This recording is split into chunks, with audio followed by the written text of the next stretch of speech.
Hello, hello, hello. Welcome to the stream. Thanks for checking me out.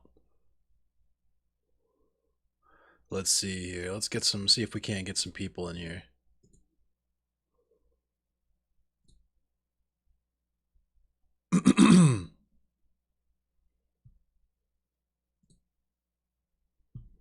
See if we can't get another nice King of the Hill going.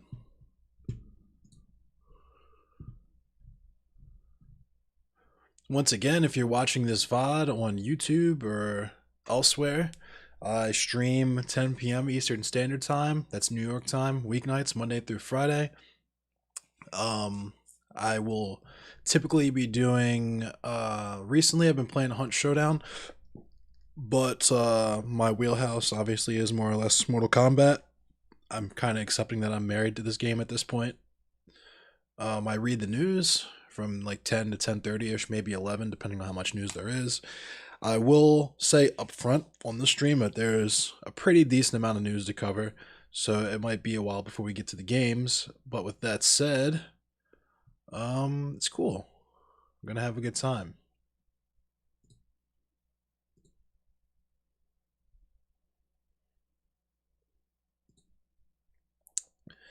So I shared.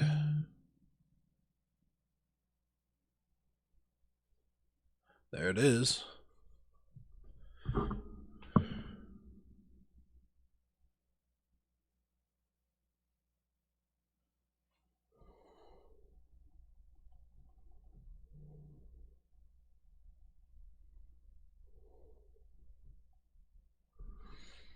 There goes my Stream Elements stinger there. I guess you could call that. I don't know what to call that.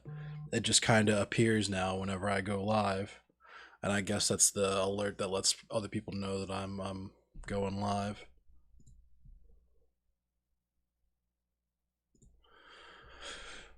Got 2 viewers in here so far, it looks like, from disparate platforms. If you don't know, I stream to Facebook, YouTube, and Twitch. I multi stream to those 3 platforms. Thanks for the host, Fade Runner. Um,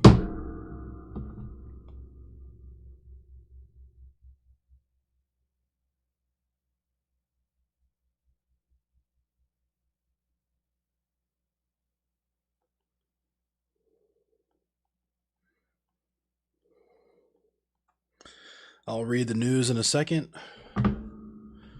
I got 3 people in here. When I get someone in chat, when I get like a couple messages in chat, I'll go ahead and start reading the news. So I'm going to be one of those people because I don't want people to miss anything that I have to say. I know people tend to trickle in late, even though I start at the same time every night and have been for the last, like, was it going on a month, 2 months now? So.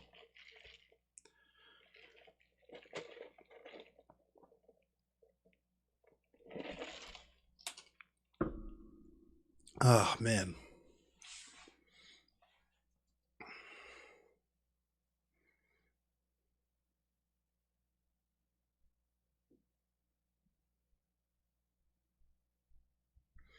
I am wearing my anti-cop shirt.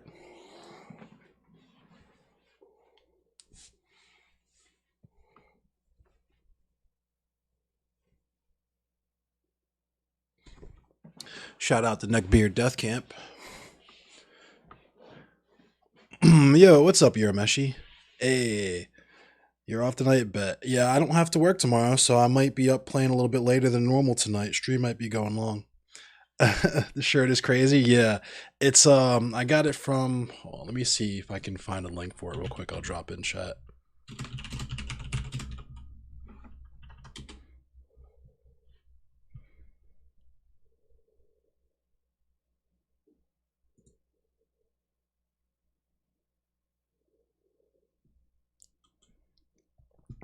It's an AC/DC joint.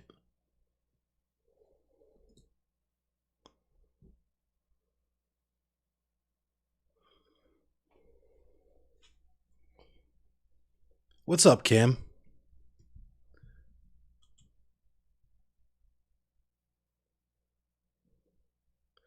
Uh,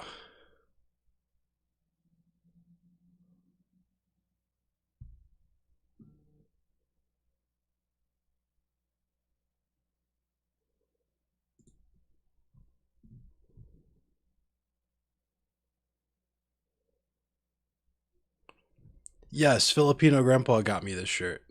Shout out to Filipino Grandpa. What's up, Jenna? Shout out to Jenna. All right, so cool. So people are in here now. All right, let's start on some news then. You just drank Dr. Pepper? I used to love Dr. Pepper. It used to be my favorite soda when I was a kid. And then I got that Barks Red Cream soda in my life, and I was forever changed.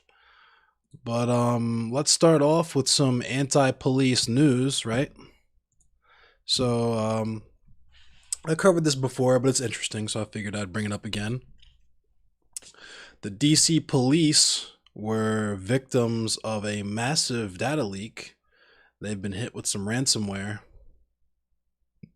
Yeah, it's a Neckbeard Death Camp shirt, but it's a reprint of some ACXDC like power. It was a power violence band from LA.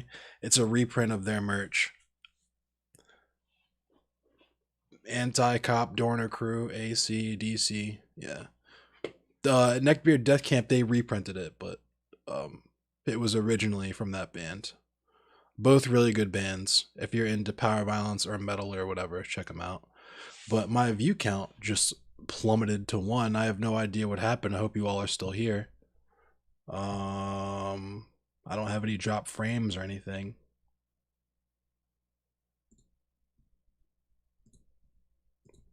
And there it's back to 4. Weird. Okay. So DC police were a victim of a massive data leak by a ransomware gang. If you ever get a headache, just don't get a headache. It's that easy. Yeah. I'll try. Last Friday I actually didn't stream because I had a really bad headache. I had a migraine actually. So I didn't stream last Friday. But I'm here today. I'm here this week.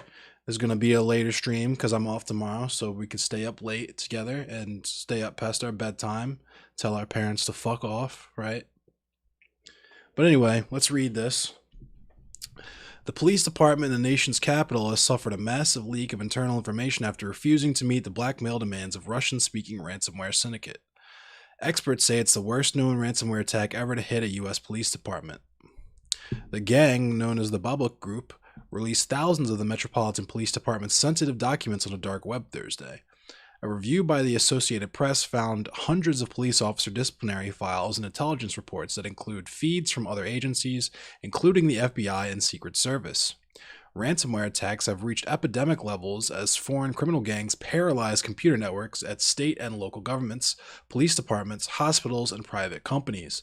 They demand large payments to decrypt stolen data or to prevent it from being leaked online. A cyber attack last week shut down the Colonial Pipeline, the nation's largest fuel pipeline, prompting gas hoarding and panic buying in parts of the Southeast. Brett Callow, a threat analyst and ransomware expert at the security firm Emsoft, said the police leak ranks as possibly the most significant ransomware incident to date because of the risks it presents for officers and civilians. Some of the documents include security information from other law enforcement agencies related to President Joe Biden's inauguration, including a reference to a source embedded with a militia group. Yikes. So someone's cover could potentially get blown. One document details the steps the FBI has taken in its investigation of 2 pipe bombs left at the headquarters of the Democratic National Committee and the Republican National Committee before the insurrection at the U.S. Capitol on January 6th. That includes big data pulls of cell towers and plans to analyze purchases of Nike shoes worn by a person of interest, the document said. The police department did not immediately return a request for comment, but has previously said some officers' personal information was stolen. Some of that information was previously leaked, revealing personal information of some officers taken from background checks, including details of their past drug use, finances, and, in at least one incident, of past sexual abuse. Oh dear. Tisk tisk. The newly released files include details of disciplinary proceedings of hundreds of officers dating back to 2004. So, wow, so it's like almost 20 years worth of data. The files often contain sensitive and embarrassing private details.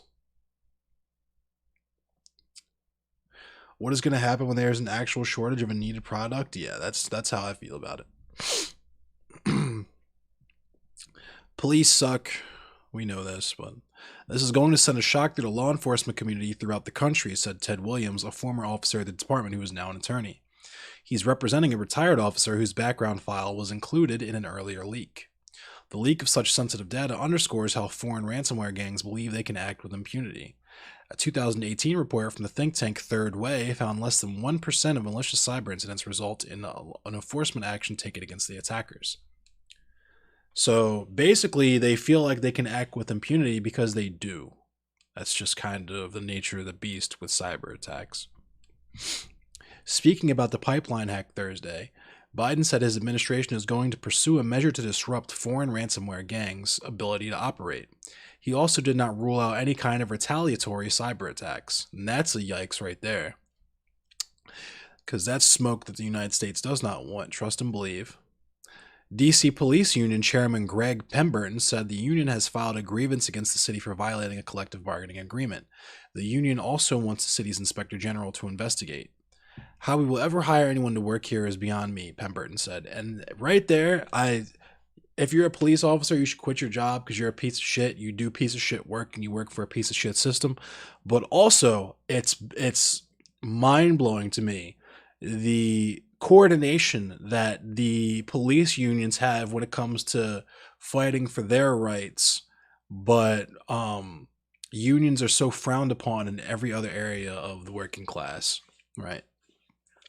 And we know police aren't working class, they're class traitors. But anyway, the Baba Group indicated this week that it wanted $4 million not to release the files, but was only offered $100,000.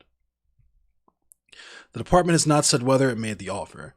Any negotiations would reflect the complexity of the ransomware problem, with police finding themselves forced to consider making payments to criminal gangs.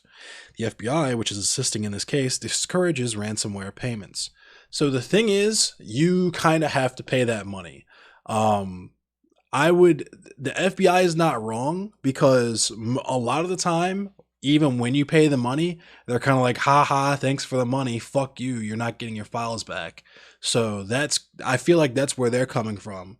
But realistically, the encryption that a lot of these ransomware gangs use, there's no fucking way you would have the amount of time required to crack that encryption. It's just not going to happen. You would need like 1 million fucking years and like computers the size of entire planets to crack those encryptions. It's sorry. The group revealed the attack last month, threatening then to leak the identities of confidential informants. The data release revealed Thursday is massive, and it was not immediately clear if it included informants' names.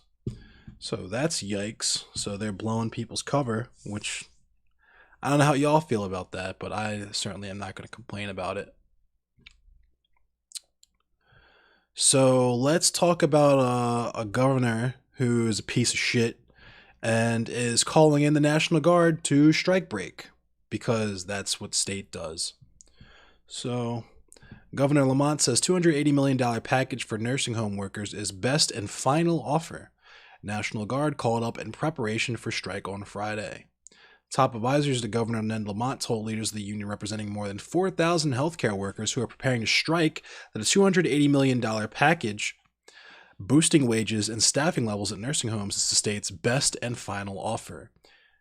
It provides for the highest wage increase ever seen for these frontline workers, said Paul Mounds, Lamont's chief of staff, at a press conference Tuesday evening. We've been working on a dual track preparing if a strike occurs. But even as the Lamont administration pleaded with the union, thank you, Brittany, I appreciate the stars. But even as the Lamont administration pleaded with the union and nursing home owners to return to the bargaining table, they began planning to mitigate the impact of a strike. On Tuesday, the governor directed the National Guard to help ensure the safety of residents, including transferring them to another facility if needed. Lamont authorized Major General Francis J. Evan Jr., the Adjutant General of the Connecticut National Guard. I probably pronounced that word wrong because that's the first time I've ever read that word. To immediately call up a sufficient force of members of the armed forces of the state to support as needed the Department of Public Health in protecting the public health and safety in response to any potential work stoppage or strike of workers at long-term care facilities or other congregate settings in the state beginning on or about May 14th. Officials stress that residents will only be moved in an emergency.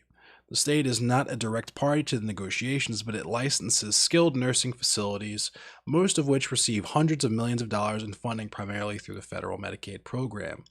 The union, representing more than 4,000 healthcare workers who are preparing to strike, denounced Lamont's decision to mobilize the military.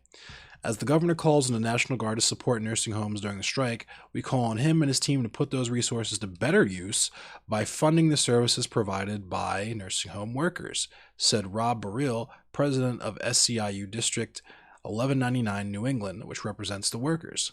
The danger of the work and the low wages have created an extreme staffing crisis. This is an urgent matter of racial and economic justice. Surprise, surprise. Adjutant, thank you. Lamont's proposal to stave off the strike came after a weekend of unsuccessful negotiations between the union and nursing home owners. The showdown pits an industry devastated by the COVID-19 pandemic against the low-wage employees that have had to provide care as the virus raced through their workplace. The union says its workers will walk off the job at 33 Connecticut nursing homes on Friday if an agreement is not reached. On Monday, a strike was also authorized at 6 additional nursing homes that would take place on May 28th. The nursing home owners have filed contingency plans to keep residents safe with the State Department of Public Health, as they are required to do. Those plans, which are not available to the public, include bringing in replacement workers and moving patients if necessary. So scabs, basically. Take a quick sip.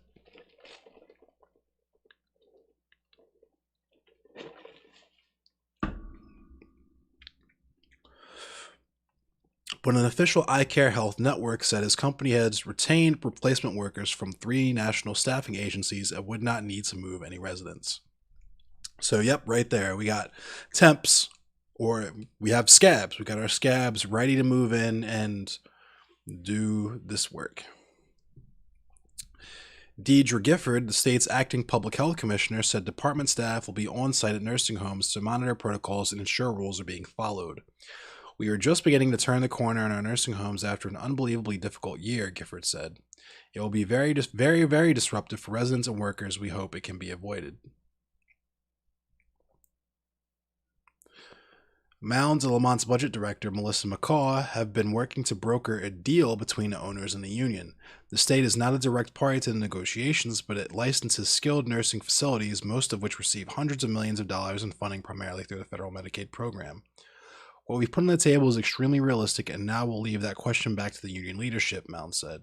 Remember, there are 2 parties at the table. It's workers represented by the unions and management as well. So everyone's got to give a little, I guess. That's ridiculous. Using scabs, why? Because they're own union. So basically this is pretty much the play with the owners.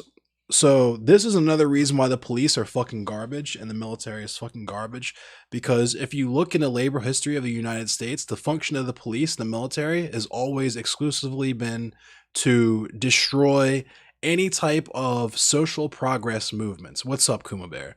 So whether you're talking about civil rights, you're talking about labor rights, whatever, the police and the military show up to bust skulls and get back to the status quo as quickly as possible.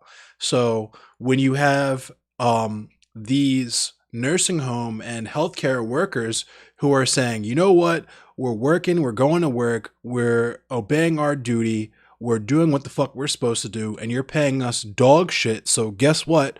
We're out of there until you decide you want to give us something that actually makes it worthwhile for us to go in and risk getting fucking COVID day in and day out from the most vulnerable portion of the population, right?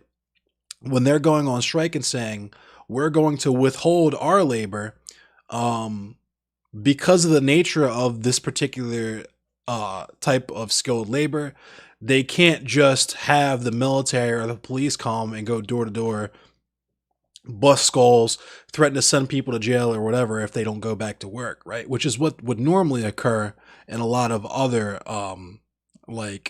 essential jobs, right? So what they're instead doing is they're hiring temps, scabs. They're getting other people who are probably also very low income people who live below or near the poverty line, who will take any job that they can. And this is part of the reason why they keep so many people in this precarious position. Number one, because they can't force you to go to work and do shitty things if you aren't afraid you might lose your house or starve to death. But number two, they can convince you to break the picket line. They can convince you to destabilize and devalue labor movements that are fighting for your own rights by giving you more crumbs, right? By paying you slightly more than the next person, or by giving you slightly more funds or privileges than you would have normally, they can convince you to fuck over your fellow workers, right? It's meritorial manumission type shit, right? Where if you're a slave, you can buy your freedom by ratting out other rebelling slaves, right? It's it's one of the oldest tricks in the elite fucking the elite playbook. But yeah, temp agencies are fucking trash. Yep. And if you want to talk about wage theft, and I talked about wage theft yesterday, I might talk about wage theft again at some point tonight. But if you want to talk about wage theft and people being paid below minimum wage, or people being paid very far below what their labor is valued at, then temp agencies are the biggest fucking example of that. Because just like with something like Uber or Lyft, where you're considered an independent contractor who is paying Uber or Lyft for the service of finding fares for you to give rides to, and not the other way around, which is what it should be. You are a person who is offering a service, the service being the labor of carrying people around in your vehicle, right? That's what is how it should be. But how it's actually framed in terms of the ramifications of your interactions with those particular institutions and entities, how it's actually going forward is Uber says, okay, we're going to find people who need rides for you, and you will pay us for this, right? And that's how temp agencies work. It's not, I have labor that I would like to sell. It is, okay, you have labor and you need us to find people who need that labor for you. So you're going to pay us to find people who need your labor for you. That's how temp agencies work. That's why people end up so fucking underpaid when you're already underpaid for your labor, right? We've already talked about that. That's what capitalism is. Your labor is valued at $50. You do $50 worth of work. Your boss pays you $20 so that he can pocket the other $30 as profit, right? We talked about that. You were paid $7 for a $10 job at a temp agency? Yeah, exactly.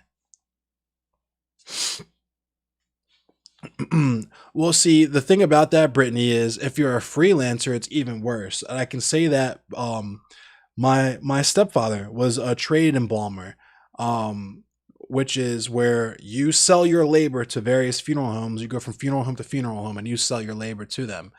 And you get paid less doing that than you would if you just chose a funeral home and became hired as an employee.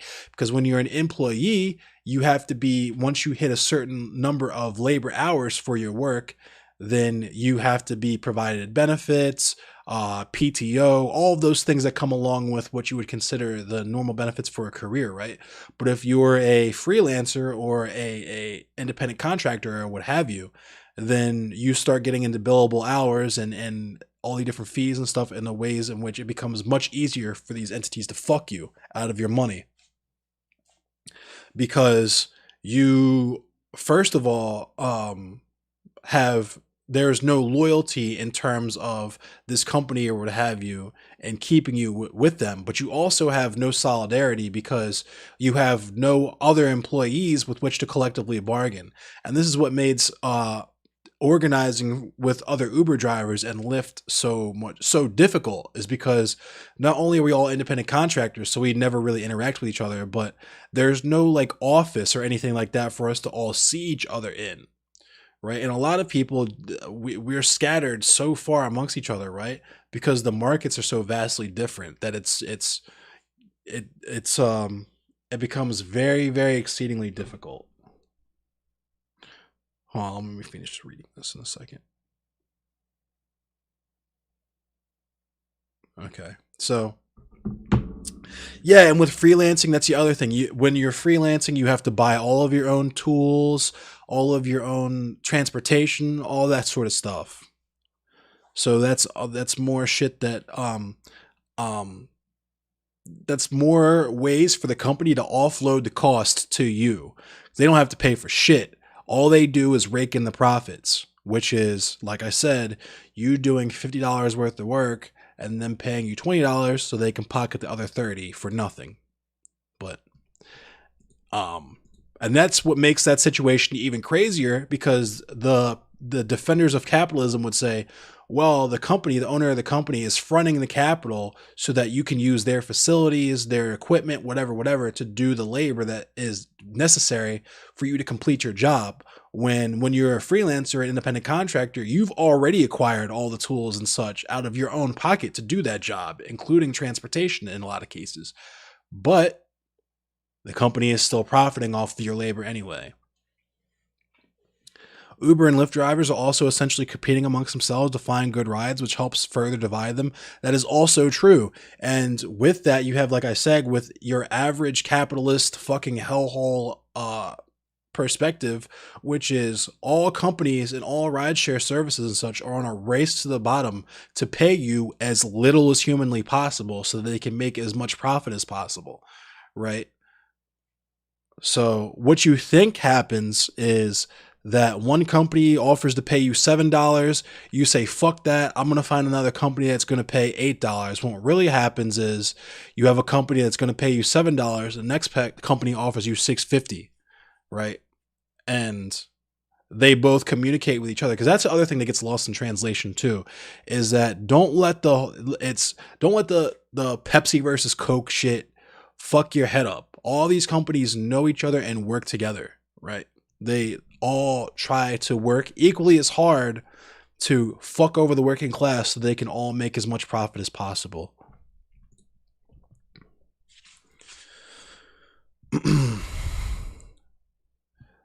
That offer includes money to boost wages and stabilize struggling privately owned facilities in the state. The initiative, which requires approval from the General Assembly, would be partially covered by federal coronavirus relief funds.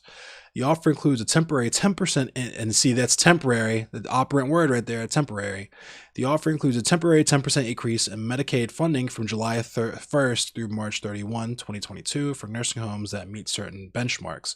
So it's like not even a full year. Ridiculous. The administration also pledged to increase its funding to the industry by $47.3 million in the 2022 fiscal year and $102.2 million in the following year, with all the funds earmarked for wage increases in each of the next 2 years, and is proposing hazard pay and increased training for employees as well. So, and again, that might seem sweet off the top of your head at first whack, but what you really want is an instantaneous, give me my money. If a fucking J.G. Wentworth, right? It's my money and I want it now, right? Ridiculous. Barrow dismissed Lamont's proposal, saying the proposed wage hikes are not even enough to boost the salaries of dietary workers and housekeepers above the state's minimum wage, which is set to rise to $15 an hour on June 1st, 2023. So we gotta wait, and that's another thing that's fucking ridiculous, is that the fight for 15 has been going on for so long that $15 an hour isn't even a livable wage anymore. It should be something like $21 an hour.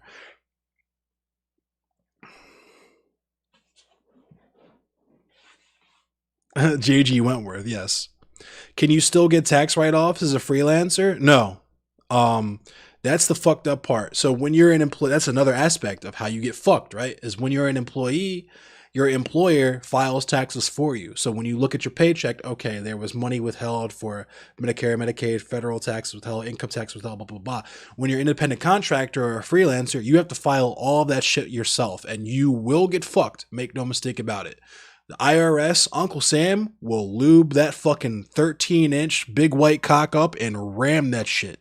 So definitely make no mistake about that. It is a raw deal no matter what you do. The hustle culture, the hustle people will convince you that that's the way to go, because you can make your own schedule and be your own boss. But the trade-off to that is you're getting robbed 3 times as fucking hard, because you're paying for the privilege to do that stuff.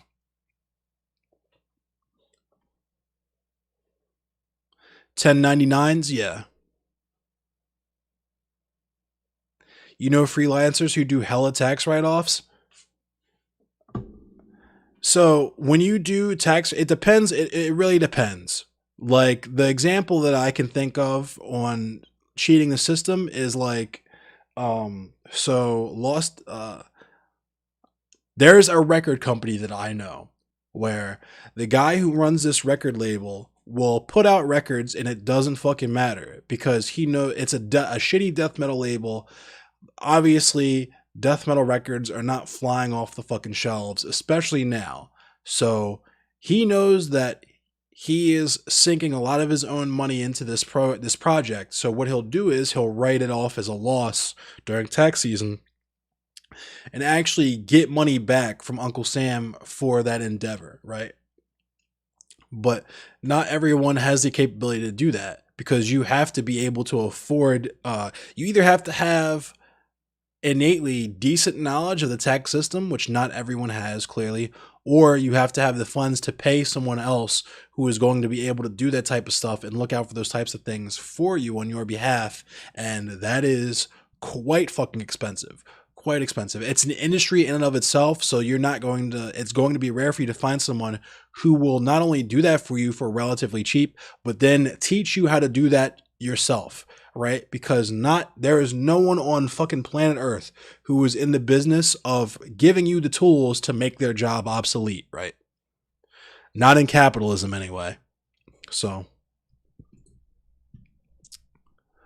the governor's proposal would not provide the funding needed to right the wrongs of COVID-19 and to correct decades of chronic devaluation of the nursing home labor sector, whose workers are majority black, brown, and white working class women, Barrell said. Workers have suffered untold trauma in the last year, with thousands of resident deaths and nearly 24 worker fatalities in our union.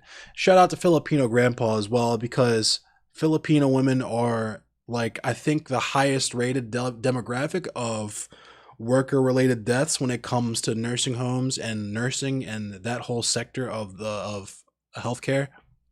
But Mounds said he is hopeful an agreement can be reached by Friday's strike deadline. The state has never given this much, he said. Now it's time for the two parties to look each other in the eye and see what they're putting on the table. McCall put it more bluntly. The governor and his team are imploring management and labor to get back to the table. And that's the threat, right? Accept this or else. This is more than you ever gotten, even though you've gotten fucking crumbs and scraps before. So when you're used to eating nothing, when you get scraps, that can look a lot like a seat at the table, right? But it's not. So the labor here are saying, no, we want a seat at the table. And the job of the state, the job of elite power is to tell them, nah, you're going to get fucking nothing. Your owners are going to get everything, and you're going to accept that because that's the status quo. There's more Filipino nurses compared to everyone else. Your mom works in 3 elder care facilities. Yeah. So there's that piece of news. Let's check out Ted Cruz being a piece of shit, because that's on the agenda.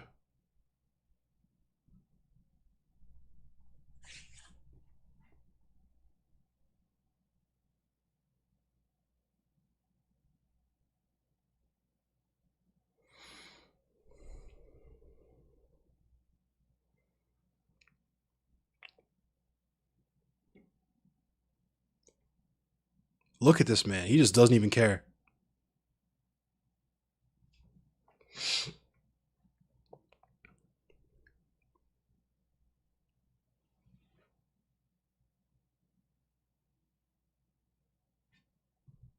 He does not care.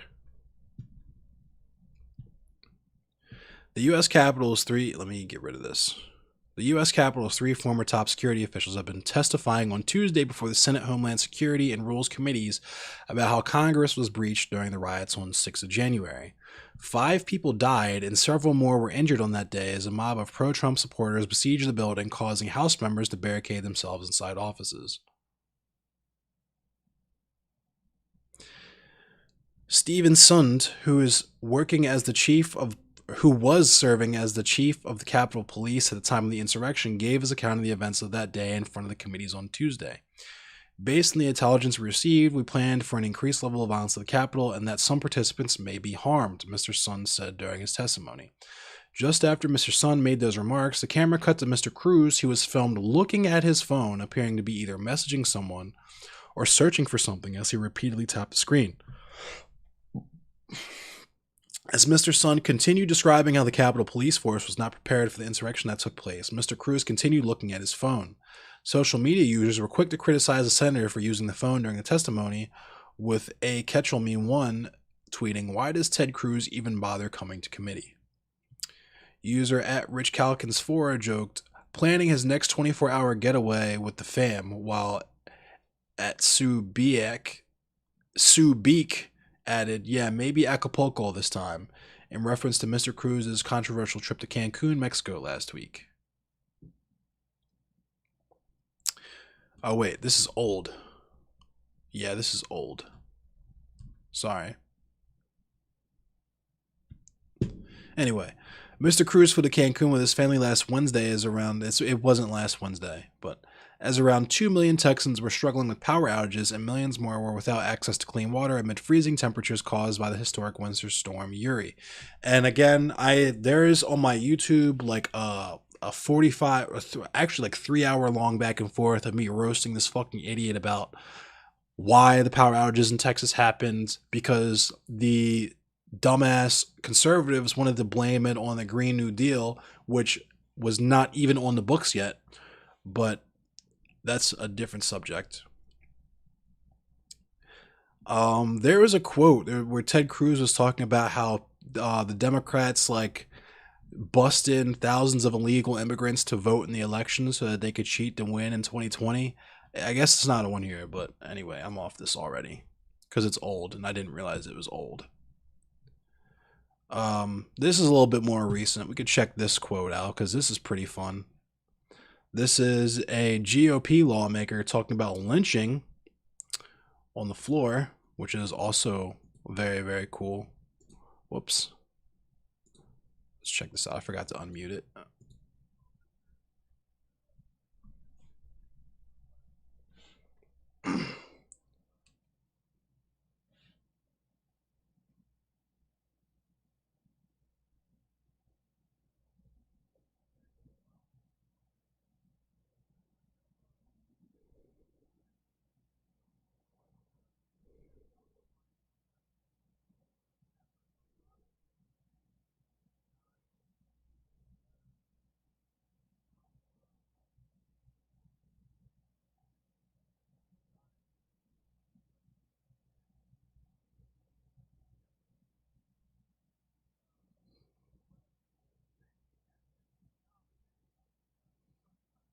What the fuck?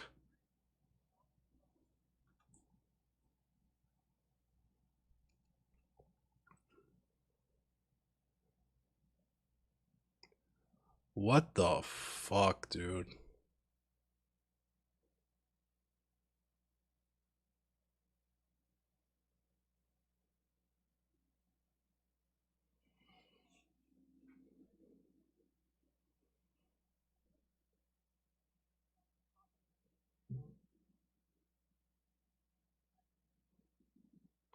What the fuck? So like slaves would vote for slavery? Is this dude fucking nuts?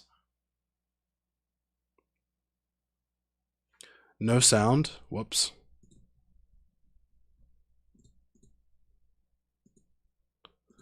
I'm gonna start it from the beginning because this shit is fucking wild. Okay, here we go. Being called Mr. Lynch might be a good thing for what I'm about to say. No, just kidding.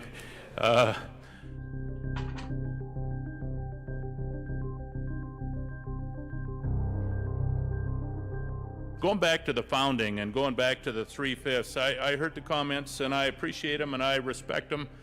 But the 3/5 compromise, of course, was an effort by non-slave states to try to reduce the amount of representation that the slave states had. It was not impugning anybody's humanity. It was an effort to, well, it's important to say we had this conversation on one side. Let's talk about it on the other. Is this really man's racist trying to be both talking sides about slavery. what the 3/5 compromise was? I don't think so.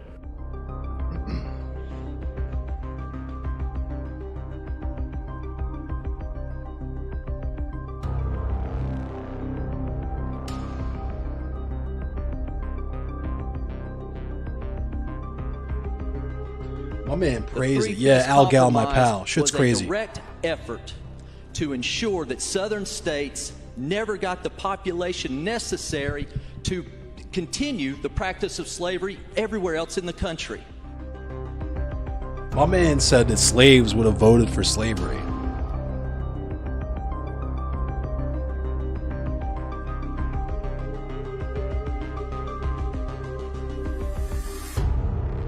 Appropriation based on population. That's how we pick. Everybody in here knows we've got I hope I'm right, 9 state representatives.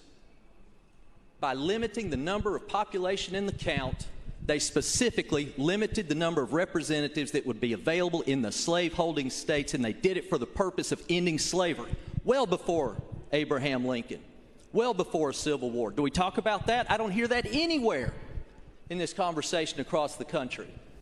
What the fuck, dude?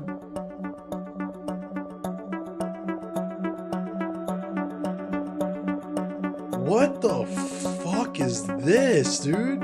Al Gal, my pal. It was wild when he told me about it, but like actually hearing it now, Mr. Speaker, this shit thank is you. nuts. I'm sorry for taking so much time.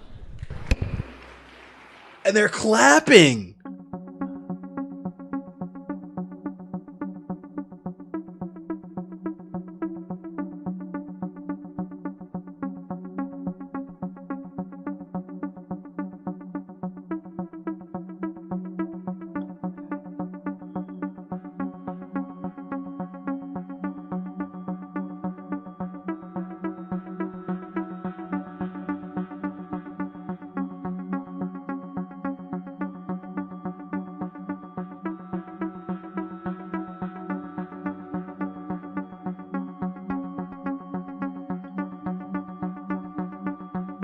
The entire session was about teaching true history in schools, and that, oh my god, dude. This is actually a pretty nice segue into my next piece of news.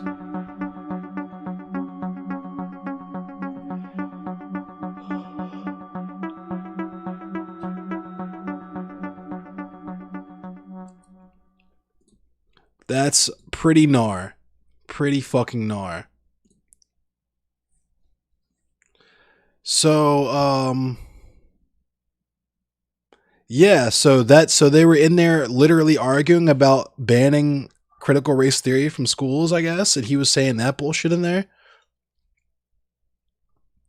That's fucking gnar.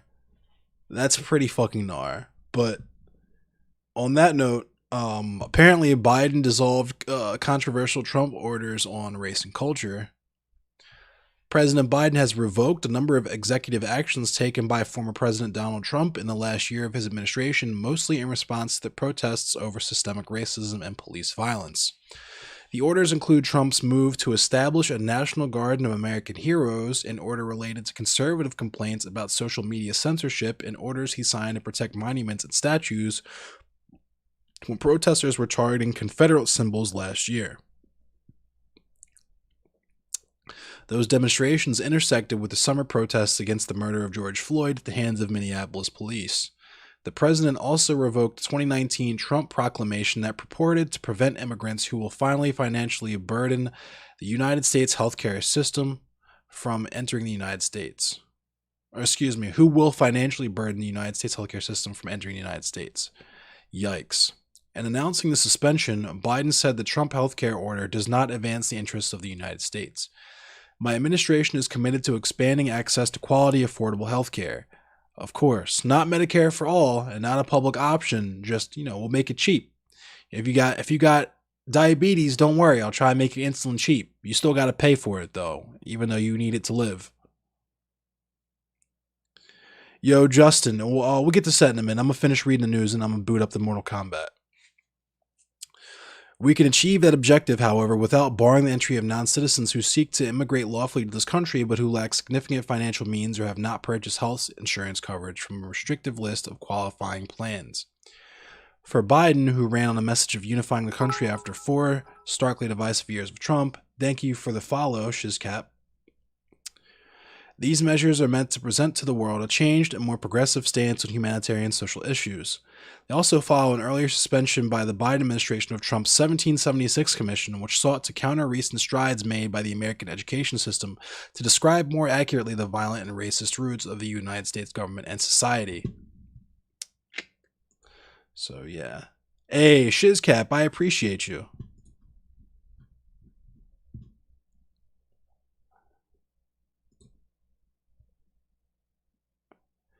And so, yeah. Speaking of Trump, we have instant fucking karma.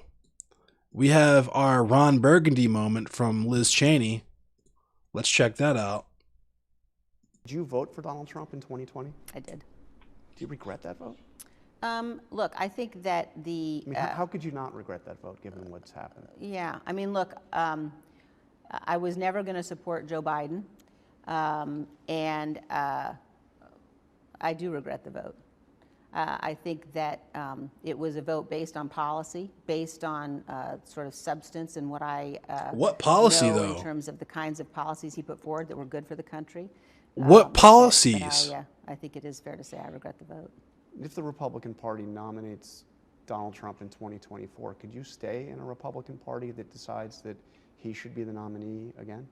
I will do everything that I can to make sure he's not the nominee, and you know, everything necessary to make sure that he never gets anywhere close to the Oval Office again. But would you remain in the party if he were the nominee? I will not support him, and will do everything I can to make sure that doesn't happen. So I'm not reading that shit because I don't care about Liz Cheney, but that's funny to me. And yeah, the Republican Party is ripping itself apart, and you love to see it. I also want to throw out there, fuck the police. You know what I'm saying? Get a little bit of that action going. Rest in peace, Chris Dorner. You know what I'm saying? All cops are bastards. Black lives matter. Black trans lives matter. You know? You feel me? Free Palestine. Let's get one of those out there as well. So, we got our favorite GOP fucking mascots, memesters, rather. We got some news about our favorite memesters, Marjorie Taylor Meme and Matt Gaetz. We're going to lead off with the Marjorie Taylor Meme news because this shit's funny, and the Matt Gaetz shit is even funnier, trust me. So, Marjorie Taylor Greene filed homestead exemptions on 2 homes violating state law. A Channel 2 Action News investigation has found that Georgia Representative Marjorie Taylor Meme and her husband have 2 active homestead exemptions, which is against Georgia law. A homestead exemption is a big tax break any Georgia homeowner is entitled to for their primary residence. It is against the law to file for more than one. But Channel 2 investigative reporter Justin Gray pulled records showing that the Greens, aka the Memes, are getting the tax break on 2 different homes in 2 different counties. Wow. In a statement, Meme's office told Gray to mind his own business and called it a pathetic smear when he asked them about the homestead exemptions. Marjorie Taylor Meme still owns a North Fulton County home, but also bought a $610,000 house in Floyd County last year in the 14th Congressional District, which she represents. A member of Congress does not have to live in the district they represent, which is absolutely insane to me. But what you legally cannot do is file multiple homestead exemptions. William Perry is the founder of the nonprofit Georgia Ethics Watchdogs. You get a tax break for your permanent residence, but you don't get to do that in 2 places. That's against the law, Perry said. Through open records requests, Channel 2 Action News pulled the Memes homestead exemption applications in both Fulton and Floyd counties. In the Floyd County application, Memes' husband left blank the line and asked if they had another active exemption on any property. But Fulton County tax officials confirmed to Gray that Meme never stopped getting the tax break on the Fulton property. The Fulton County Board of Assessors said in a statement, the property owners filed for homestead exemption in Fulton County in May of 2019, and it became effective for the 2020 tax year. Per Georgia law, you can only have 1 homestead exemption. In this case, Fulton County will consult with Floyd County to confirm and determine in which county the exemption is not valid. Channel 2 Action News contacted Meme, who said in a statement, Georgians care about their livelihoods and their family's safety, yet WSB is focused on paperwork, which is being taken care of. I am a proud resident of the 14th District. Justin Gray needs to mind his own business instead of launching yet another pathetic attempt to smear me and my family. Oh my God, this is juicy. But it's more than a paperwork issue. It's against Georgia law. The penalty for filing a false homestead exemption according to Georgia code is twice your tax bill. For the memes, according to their 2020 bill, that could be nearly $12,000. And $12,000 is a drop in the fucking bucket anyway for these people. But this isn't a paperwork issue. This is fraud. You can't accidentally declare a homestead exemption in 2 different counties, Perry said. Naturally. Today, Georgia Congresswoman Marjorie Taylor Greene said that she felt freed after receiving a rare and serious punishment. She said being stripped of committee assignments is not just a symbolic act. Channel 2 investigative reporter Justin Gray spent years as our Washington, D.C. correspondent. He knows all of the ins and outs of this well. Oh, yeah, she's married, but it's cool. She'll still smash. Hold up.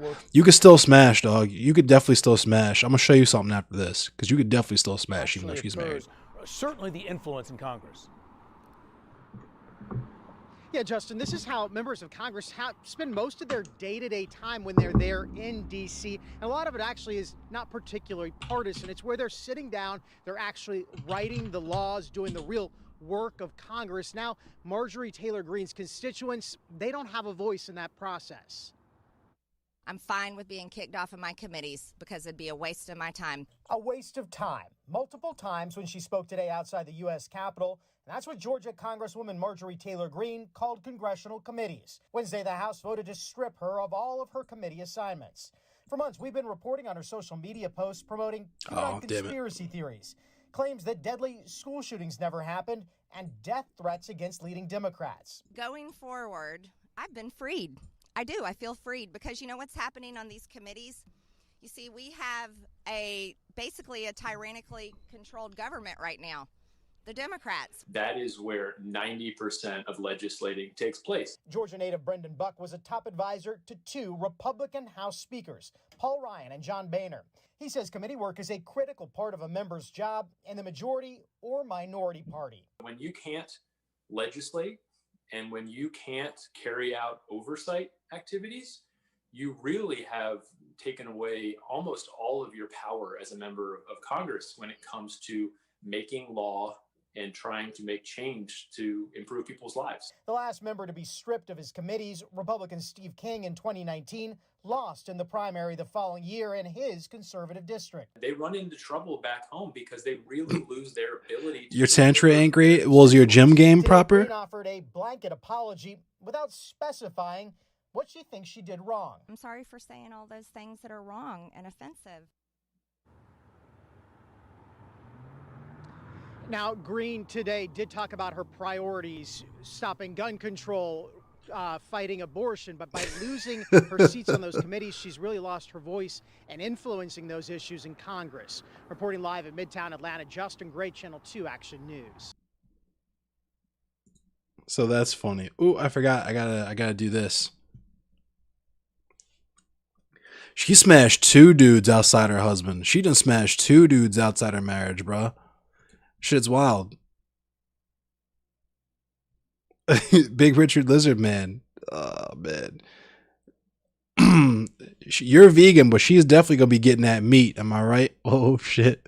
So here's the Matt Gaetz heat. Here's some heat from Matt Gaetz.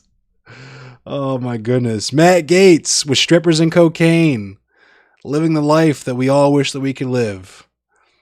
Oh, man. Representative Matt Gaetz snorted cocaine with escort who had no-show government job. Damn, she kind of... Oh, man.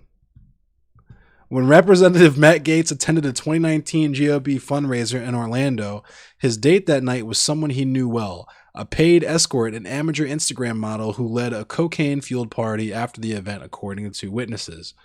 The Florida congressman's one-time wingman, Joel Greenberg, will identify the escort to investigators as one of more than 15 young women Gaetz paid for sex, according to a source familiar with the investigation. But what distinguished this woman, Megan Zelenka, is that she turned her relationship with Greenberg into a taxpayer-funded, no-show job that earned her an estimated $7,000 to $17,500 according to 3 sources and corresponding government records obtained by the Daily Beast. So she was bagging up. She was bagging up. She was like, yo, I know you've been beating my guts for the low for some cash. You've been throwing me the bag to beat my guts and sniff cocaine with me. But could you hook me up with a government job that I'm not going to show up to, but I'll still make money off taxpayers for? I appreciate it. She is white, just my type. Yeah. And she fucks around with, she's probably low-key racist. Yeah, absolutely my type. Perfect. Mwah, chef's kiss. But on October 26th, imagine being rich and powerful and still having to pay for pudding. Yeah, I mean, just look at that face. That is the face of a man who pays for that badoink-a-doink. You know what I'm saying? Like, that is a man who could not possibly. He's just straight swagless. Like, if you've ever seen him speak, he looks like a fucking animate mannequin. Like, my man has 0 swag whatsoever, 0 drip. My man cannot close without status and money and power. You know what I'm saying? My man's got to be sugar. He's got to have the sugar. You know what I'm saying? Because he wouldn't be sweet without it.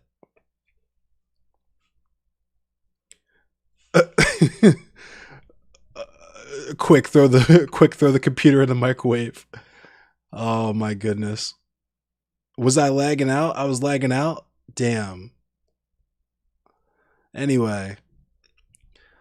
On October 26, 2019, Gates attended the Trump Defender Gala fundraiser as the featured speaker at the Westgate Lake Resort in Orlando.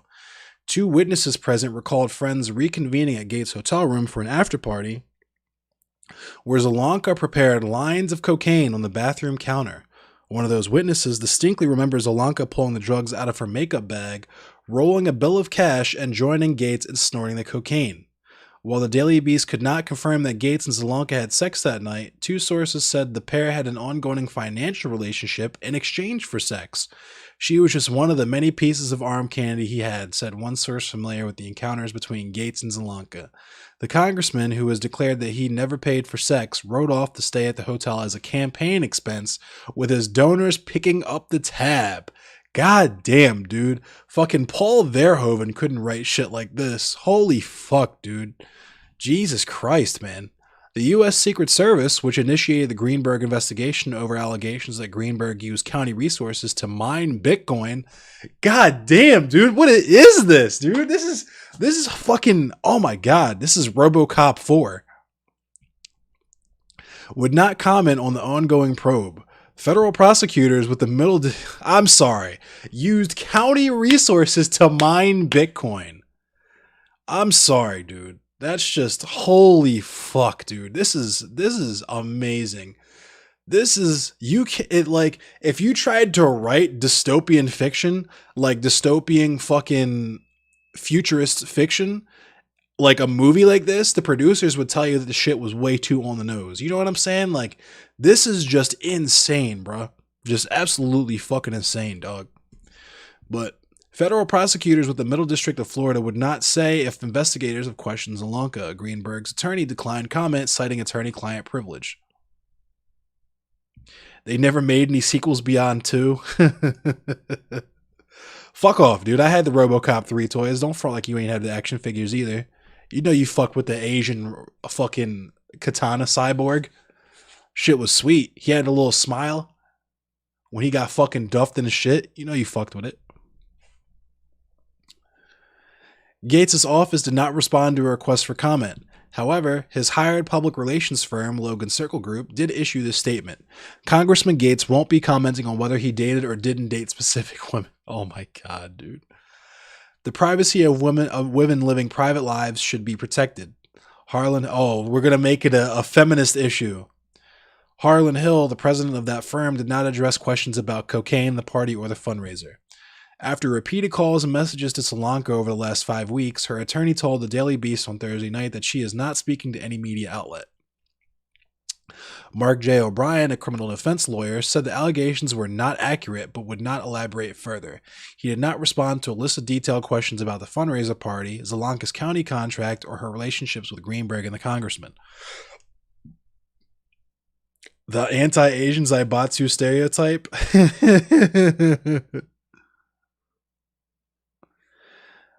Cyberpunk is so inherently prone to Orientalism and othering. Oh, I mean, obviously. But let me finish this up. We can talk a little bit about that. Federal investigators are exploring Greenberg's alleged role as the congressman's go-to contact for arranging paid sexual encounters, according to 3 sources with direct knowledge of the probe. Greenberg is slated to plead guilty on Monday to 6 felonies and is expected to cooperate as a witness against his former friend.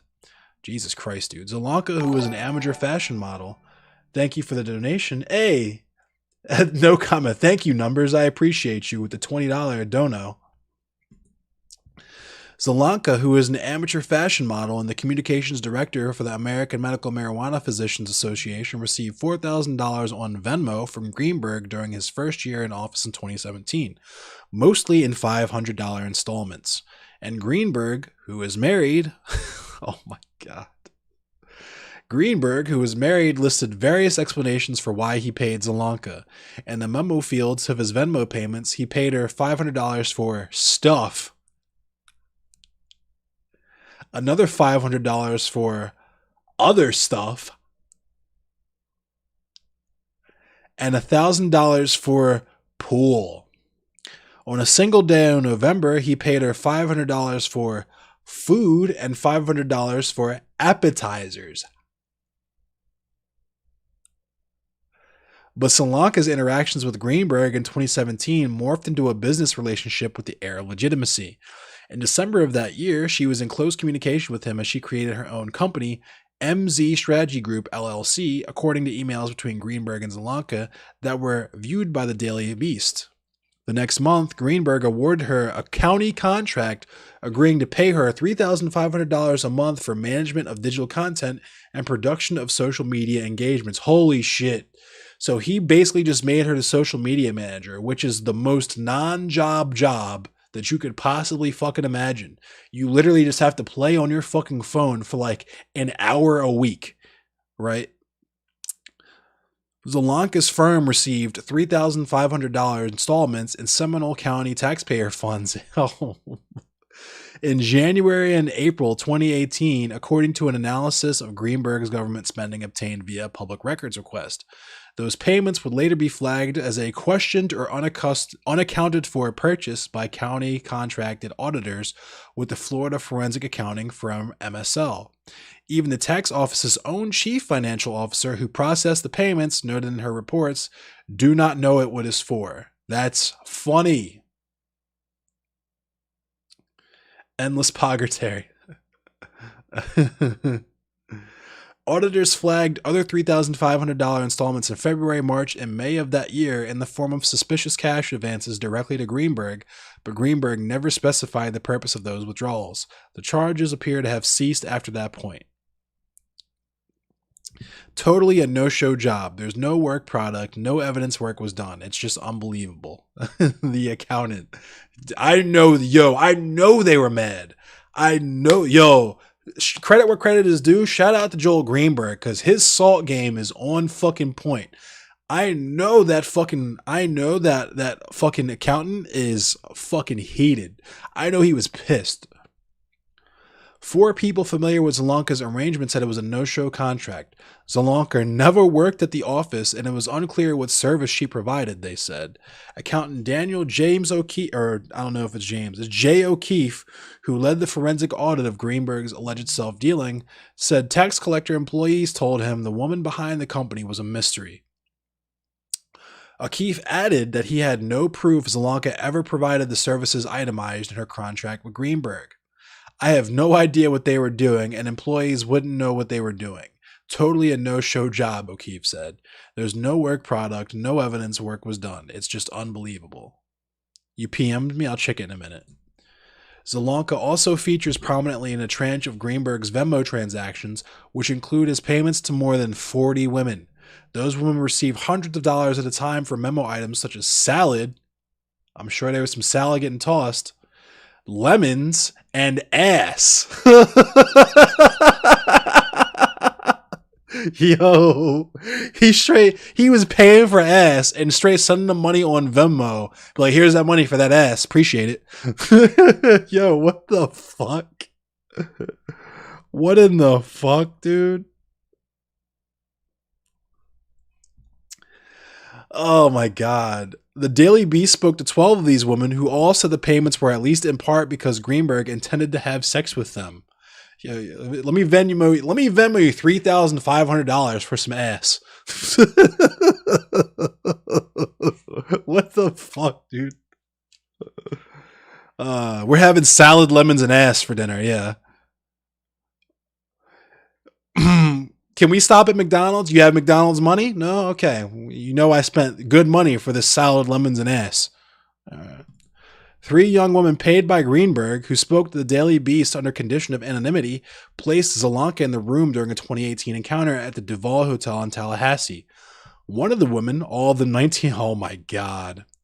One of the women, all of them 19-year-old students attending nearby Florida State University at the time, said Greenberg and a number of well-connected Republican men bought them drinks at the hotel bar, knowing how old the students were, then led them to a room furnished with a huge pile of coke. Yo!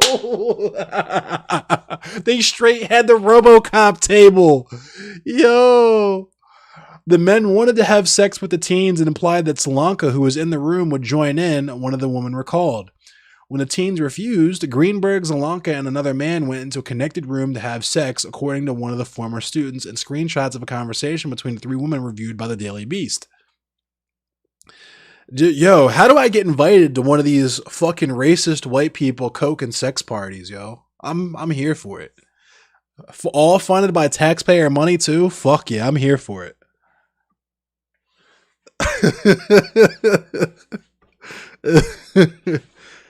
Zelanka had signed her marketing contract weeks before the encounter, and financial records show that Greenberg paid for a flight to Tallahassee with Seminole County taxpayer money around that time. God damn, dude. Look at him. Look at this guy. Look how pleased he is with himself. Oh my goodness.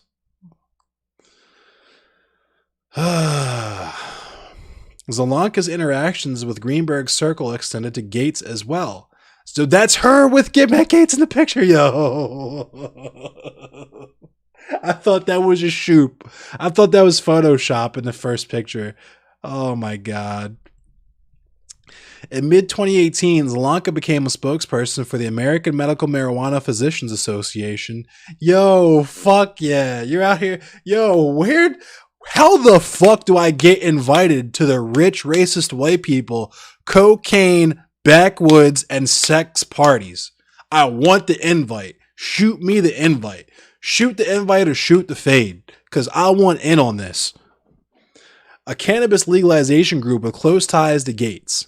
The congressman was feted as a guest of honor at 2 of its conferences in 2018 and attended the previous year's annual conference in October. The 2017 conference, which Greenberg also attended, featured Republican operative and Trump loyalist Roger Stone, who appeared at a Gates fundraiser after the congressman's keynote speech. That day, October 5th, Greenberg used Venmo to send Zelanka $500 around midday for rent.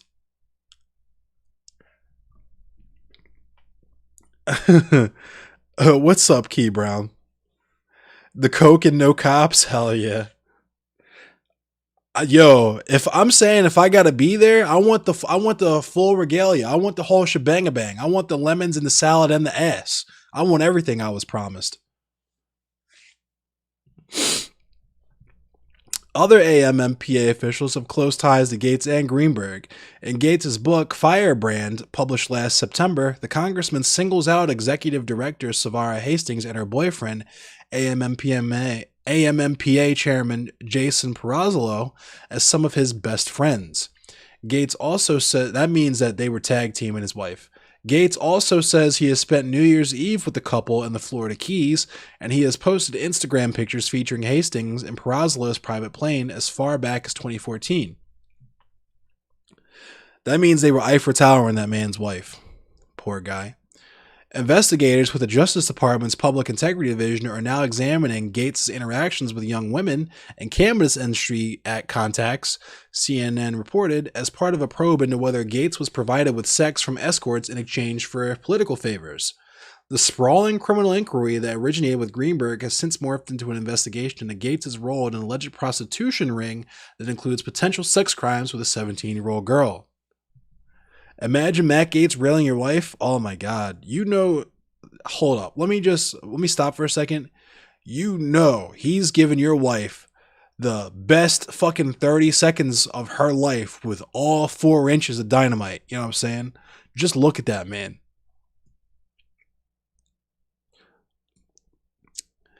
Oh my goodness. The probe could soon have a valuable new asset if Greenberg finalizes a cooperation agreement that could turn him into a government witness against Gates and others.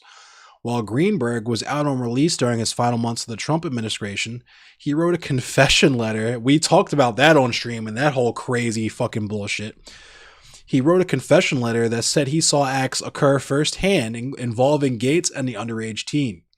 However, Gates has not been charged with a crime, and the government has not publicly acknowledged a case against him. Gates has also denied all charges and told the Daily Beast on March 31st that the last time he had sex with a 17-year-old, he was 17 himself. Oh my God. In August, I mean, it's still a crime if you're 17 paying for sex, my dude. You're still breaking the law. But anyway, in August 2020, the month federal prosecutors filed a superseding indictment against Greenberg to include the sex trafficking charges. Zelonka received a grand jury subpoena, according to news reports, as well as a person with knowledge of the subpoena. In a Facebook post the next month, AMMPA canceled its annual October conference for the first time, citing concerns related to COVID. The group hasn't posted since. Yikes. Gates, however, thank you for the like, Joe Snyder. Gates, however, continued to engage with Zelonka online. As recently as March 11th, he commented smiling ninjas on an Instagram photo of Zelonka. Thank you for the host, MobBot. After the Daily Beast published its first report about Greenberg's mysterious Venmo transactions, Zelonka made her Instagram private. Yikes. In recent weeks, her account appears to have vanished entirely. Yikes, dude. Oh my God. Get fucking wrecked. Rest in peace. Matt Gates is going to fucking jail.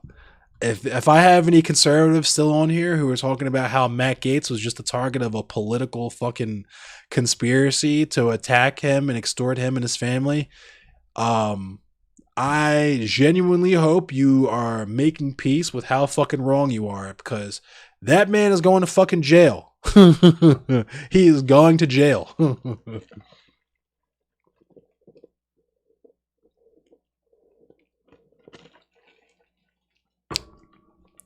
I appreciate you checking me out, Key Brown. I'm going to start up this Mortal Kombat now.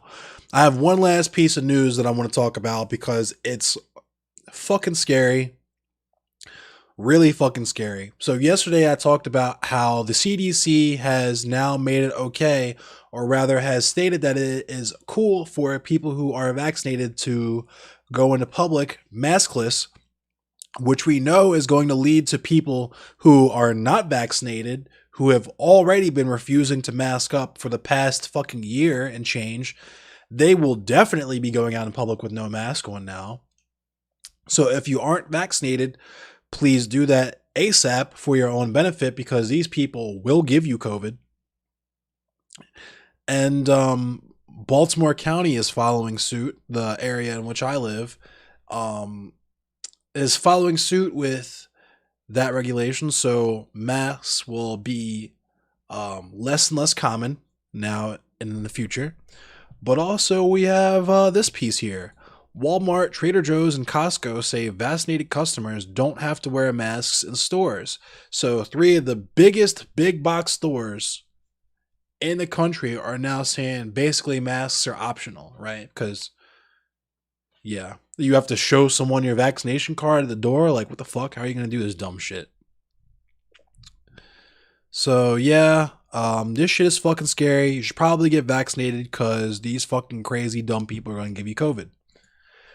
And that's all the news I got for today. I appreciate you for watching. I'm about to play some Mortal Kombat now and probably get my brain banked because, yeah, we're going to do a King of the Hill.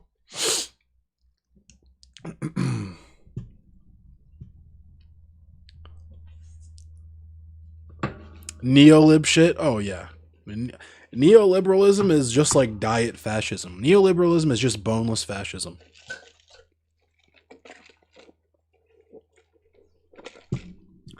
I am a Jax main, yes.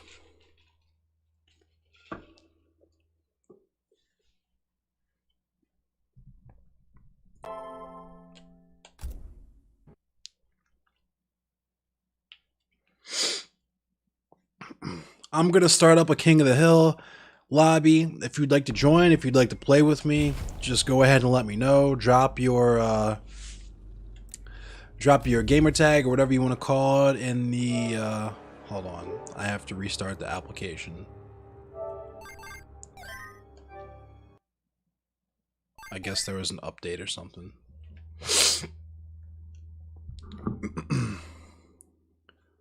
What did I think of the new MK movie? No, that's cool. I have no problem answering that question. I like talking about it. I liked it. I enjoyed the new Mortal Kombat movie. There's some things I would have changed, just in terms of storytelling. But all in all, I enjoyed it. And even if I didn't enjoy it, I wouldn't hate on it super hard because if it does shitty, then we're not going to get another Mortal Kombat movie, right? So why the fuck would I have been waiting fucking like 30 years almost for another Mortal Kombat movie. Why the fuck would I shit on it and guarantee that they'll never make another one, right?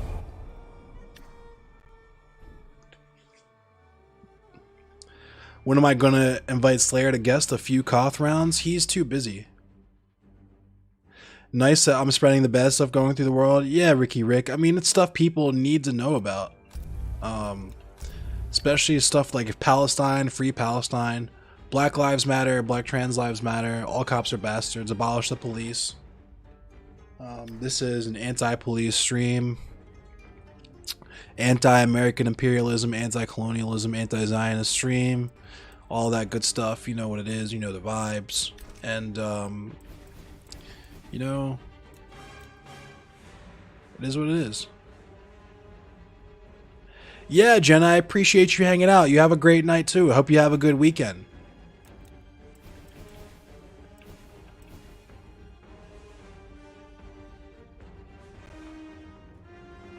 Yeah, exactly. Them garbage-ass Fantastic Four movies, them shits were ass. But people love those goofy-ass movies. People love fucking Marvel movies, right? Them goofy-ass movies that only blew up the way that they did because of the United States military. But the Mortal Kombat movie? Nah, trash.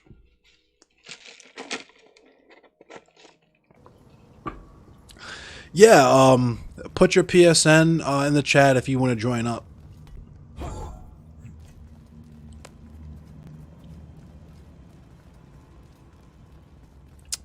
I'm just going to gamble for a minute until it's time to start up the KOTH. I'm going to go.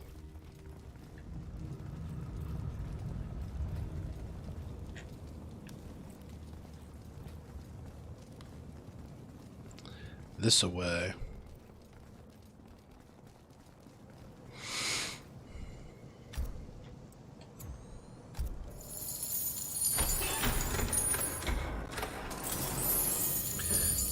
I'll start it up when we get 2 people so that I can actually invite people once we get in and it's not that we're not stuck, like, you know what I mean?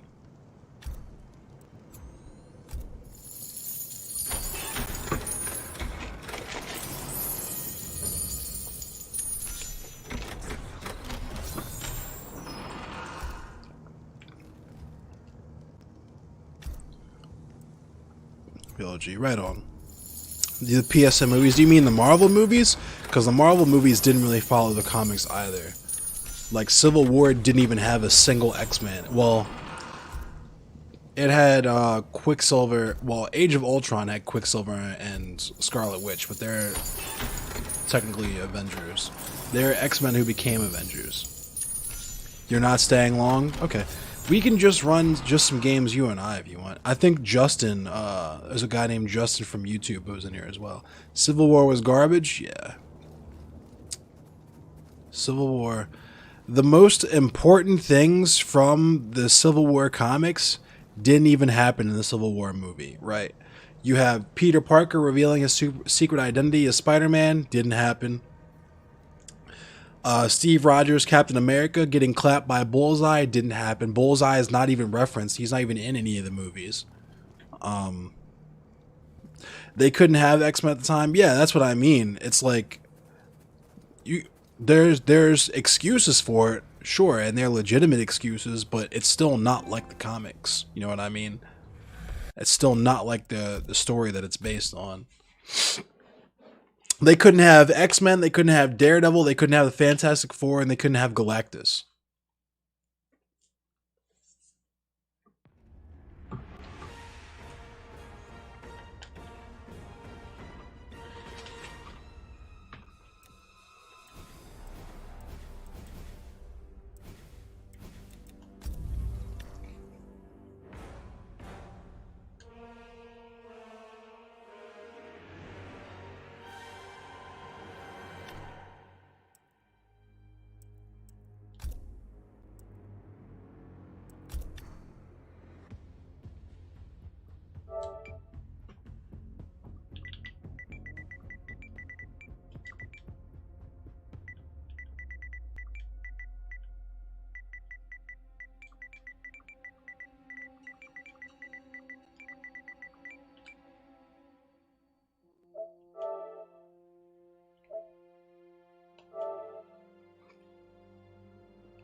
Days of Future Flat. I hated First Class.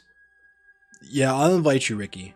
Drop your PSN in the YouTube comments, and I'll see it in chat. Drop it in chat.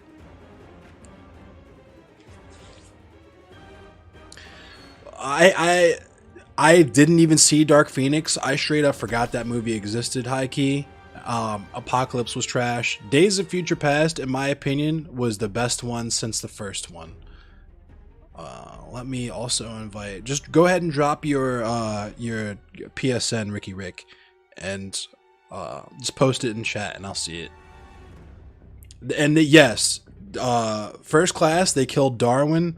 They made Emma Frost only turn part of her body diamond and not her entire body, which is a no-no. She can be whole diamond or not diamond at all. There's no, let me turn my finger diamond as a fucking plot device so I can just like break into this building or whatever.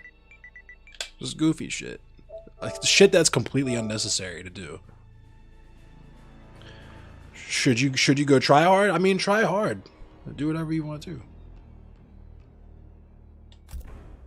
I'm gonna start it up though, since we got someone else coming in here now too.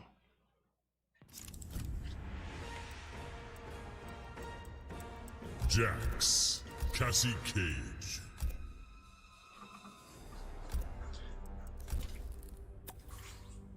I'm not like pro level, but I'm decent at this game, I like to think.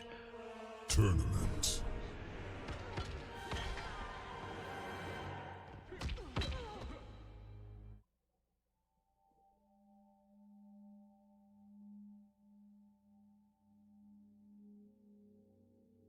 Adderall is trending on Twitter in the United States right now, and that's funny to me. Let me see what's up with that.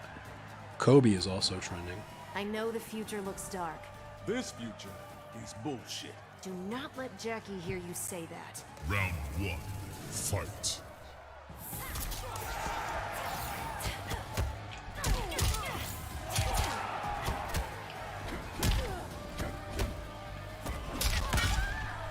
I'm pulling rank.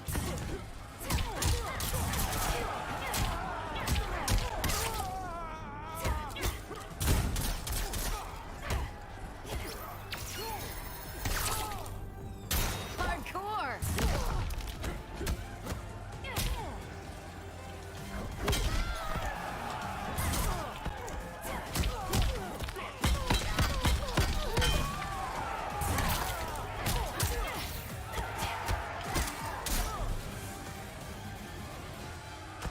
I love my toys. Round 2, fight!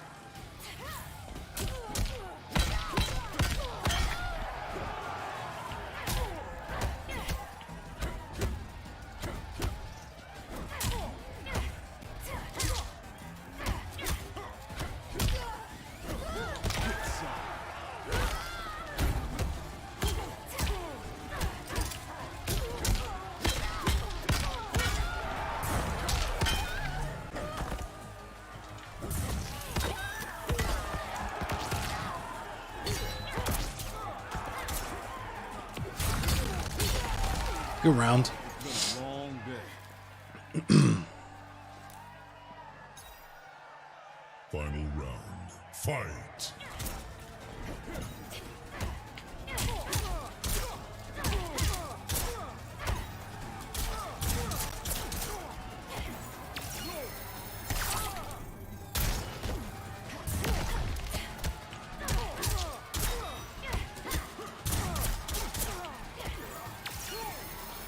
Damn, flawless. Finish him!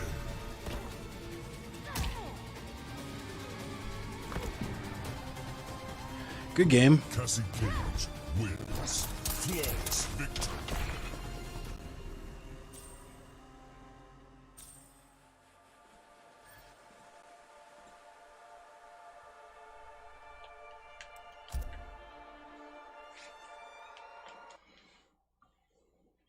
Run it back.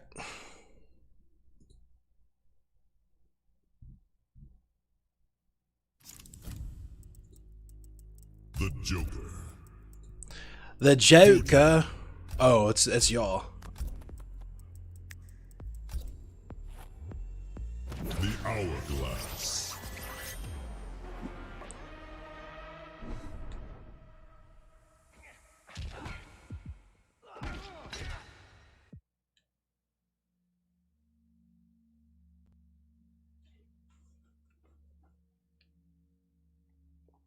Good evening, Xavier.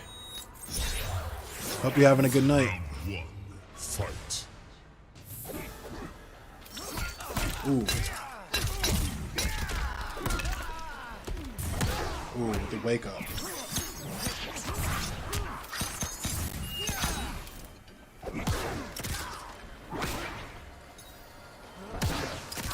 Ooh.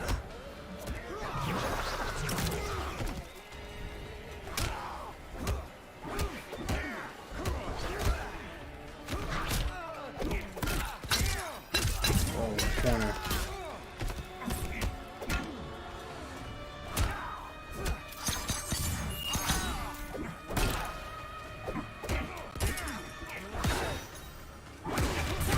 Ooh. Good round. The chip on the needle is just Just as the winds foretold. Round 2, fight. yeah. Jump in the KOTH, Xavier. Drop your PSN and I'll give you an invite. I'll shoot you an invite.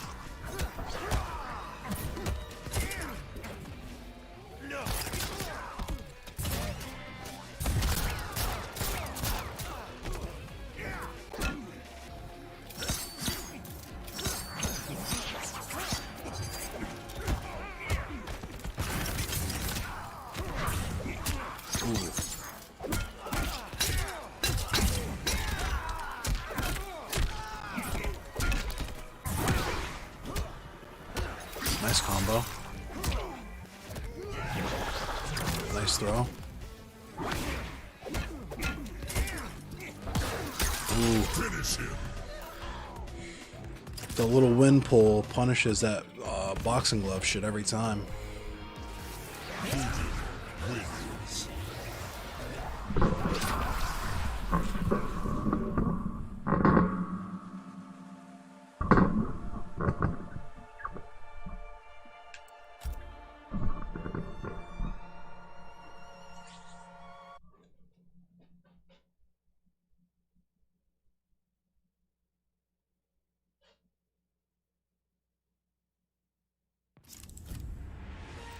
Jax. Johnny Cage. By Shiva, that's funny. And they how does everybody feel about the Shiva nerfs? We all enjoying the Shiva nerfs? So we don't get fucking stomp spammed anymore? It's a beautiful thing.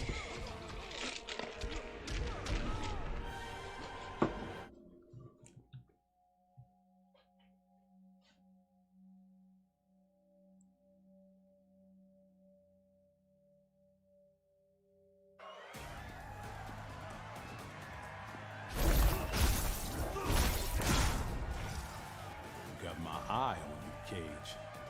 I'll treat Sonya like a queen. You damn well better. Hell yeah, Ricky. Fight.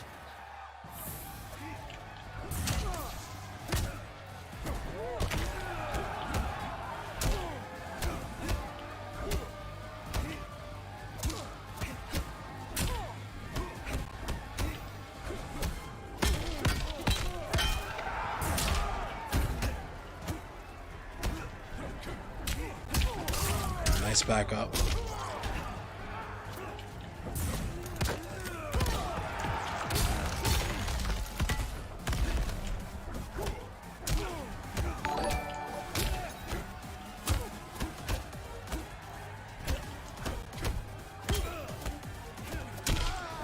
Thanks for the like, Jesus.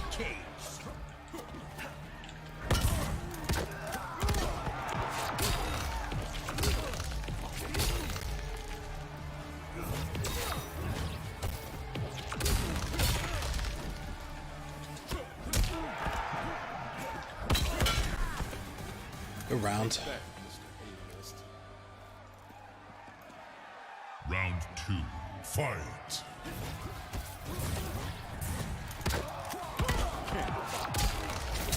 What up, Diego Hugo?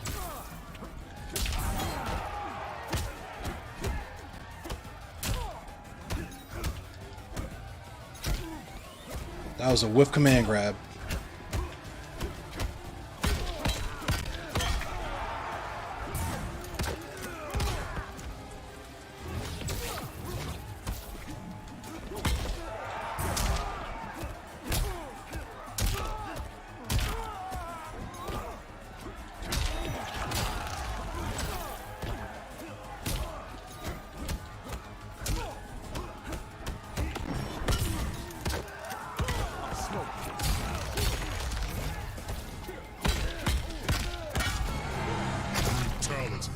Good game. That's just sad. Jax wins. We stay juicy just a little bit. You know what I'm saying? Juicier than Marjorie Taylor Greene with the man who's not her husband.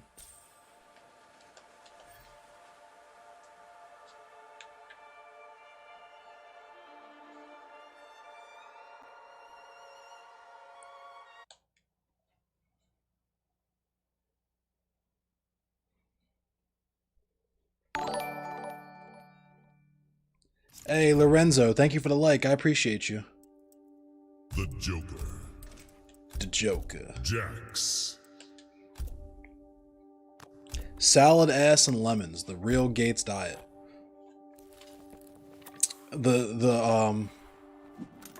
That's the Joel Greenberg diet. Thank you, Wego Hugo. Wega Hugo. Let's go to the retrocade. Retrocade.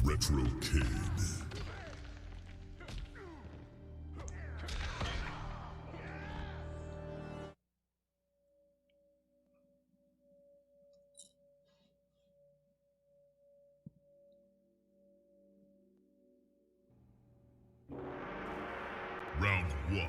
Fight.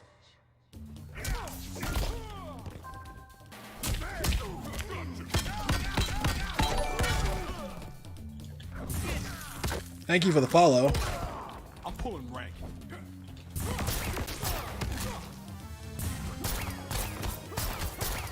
It's just a little laggy.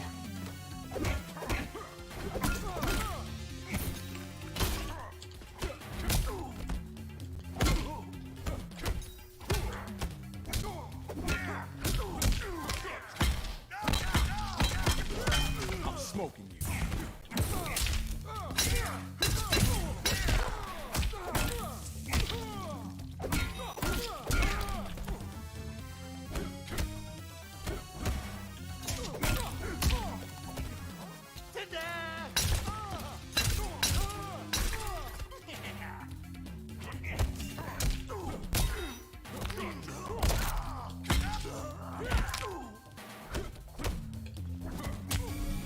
Whoa, you lagged out of my command grab. That was nuts. I command grabbed you and you lagged out of it. That's pretty nuts. Round 2. Fight.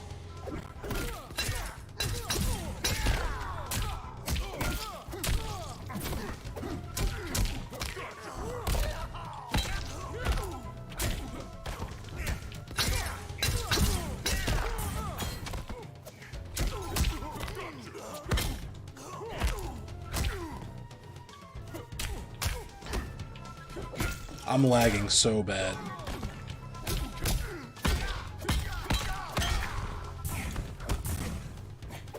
Yeah, I figured it was the game.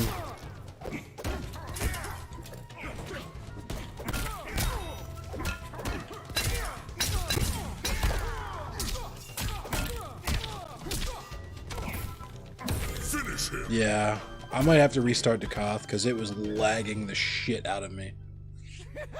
The Joker wins. We'll see what happens though.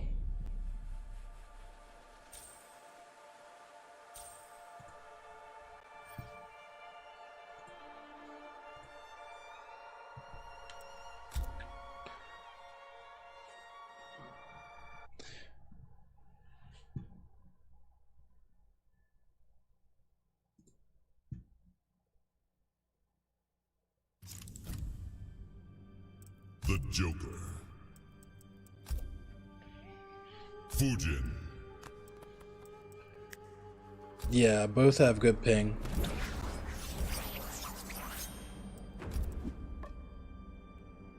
Tournament.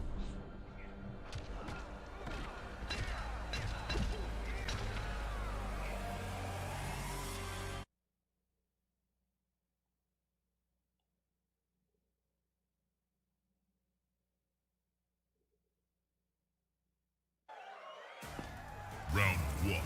Fight.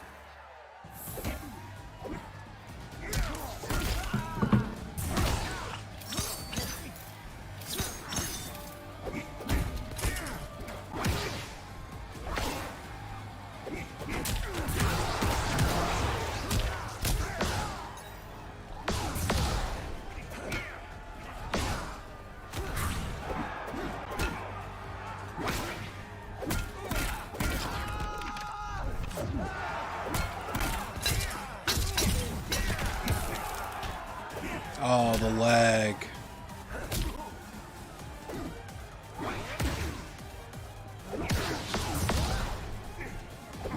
I'm not sure, Wega Yugo.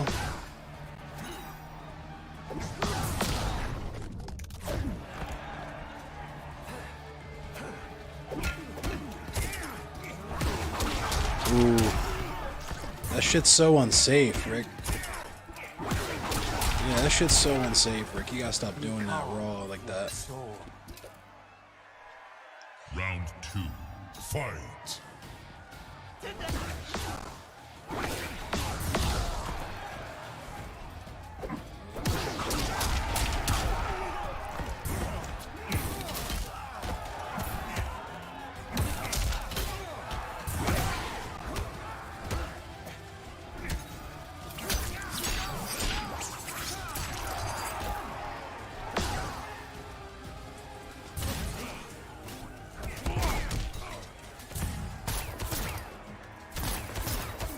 That does so much chip damage.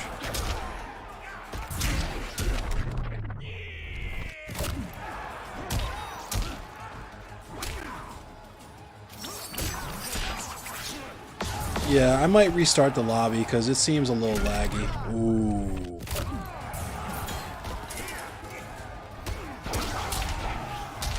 Finish him.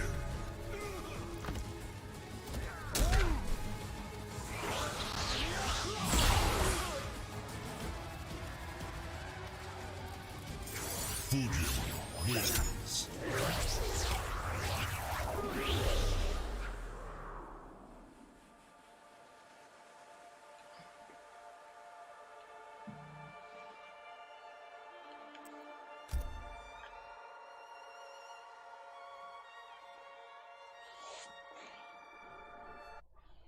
Seems just a bit laggy, just a tad.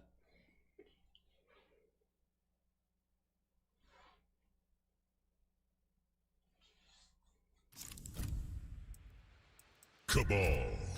Jax. KOTH's Coliseum.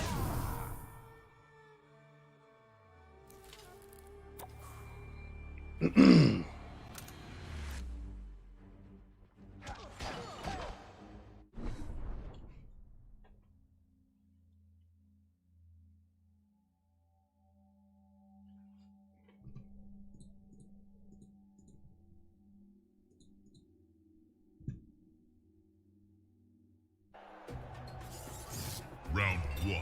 Fight!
Round 2. Fight.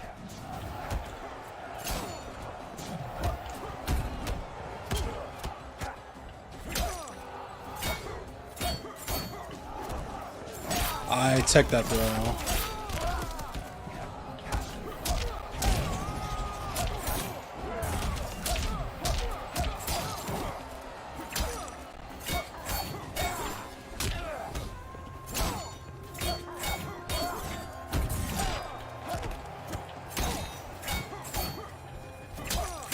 Of course, my command grab whiffs every time.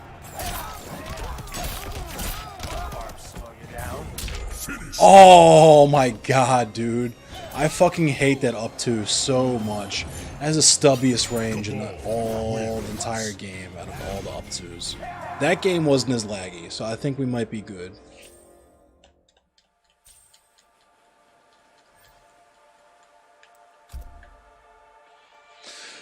Oh, my command grab, my command grab.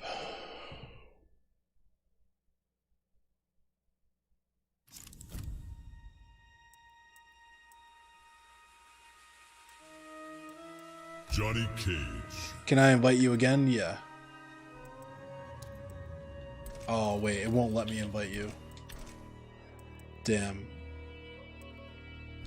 Hold up, BLG, I will re-invite you.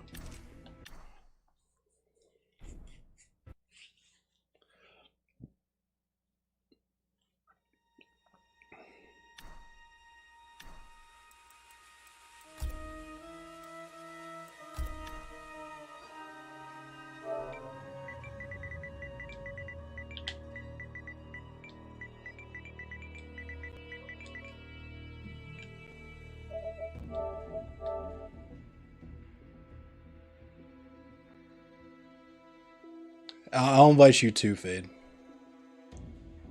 What's up, King Red X? We're having a little King of the Hill. You can, use Cabal. You can totally use Cabal, Key Brown. Fade Runner, my friend Fade actually also uses Cabal, so I don't mind at all. I'm still getting warmed up.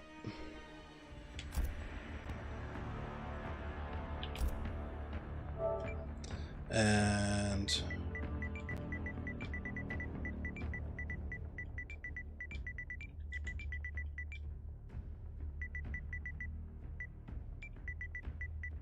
just key, bet.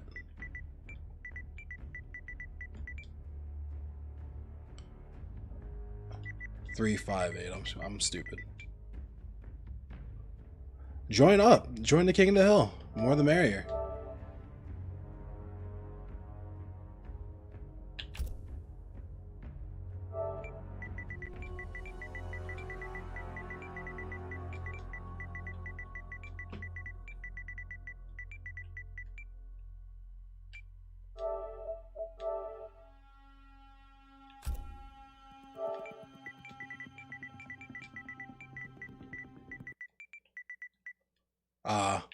I didn't get a chance to invite Fade before I started up. Jax.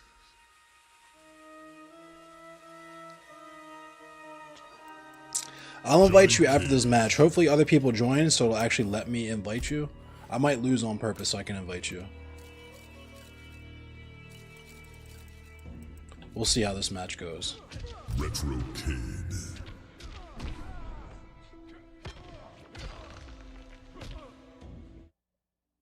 Word, right on, Key. I appreciate you.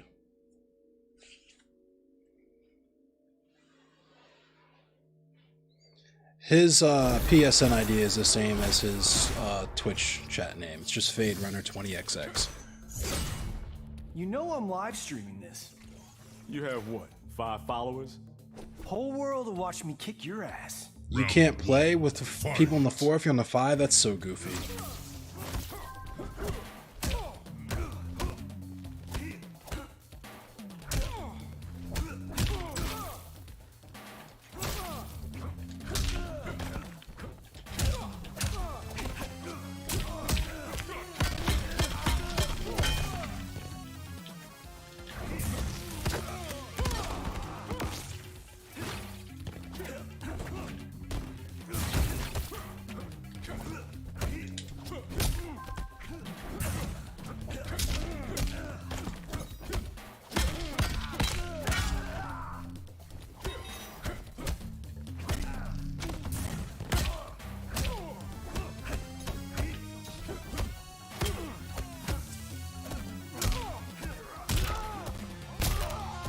What's up, Rico Flash?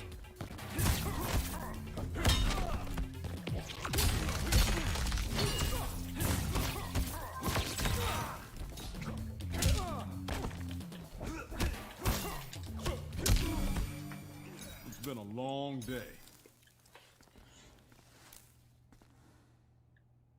Round 2, fight.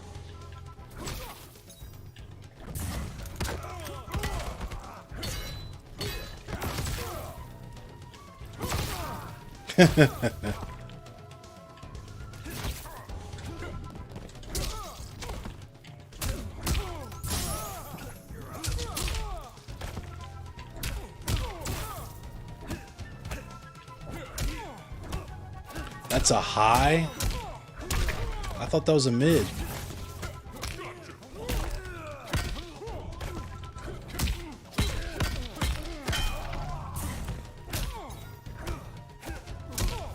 Nice throw.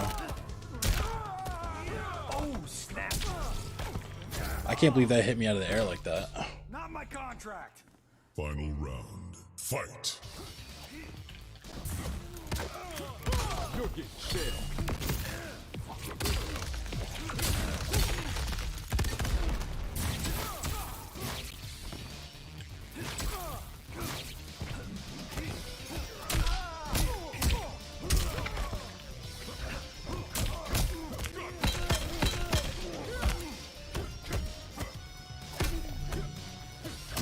Whiff command grab.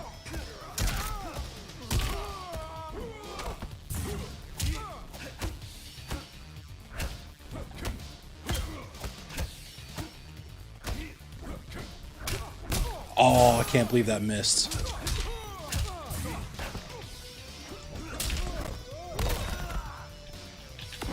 Nope, good game.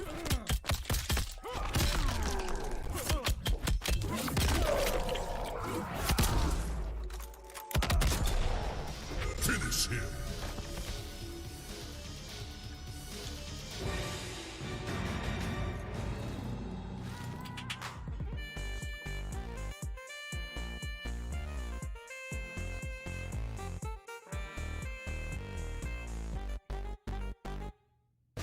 Friendship. Jax wins.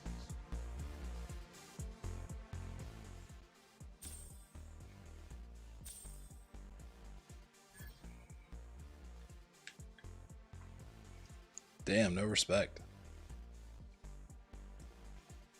Yeah, invite Fade up in here. It's Fade Runner 20XX.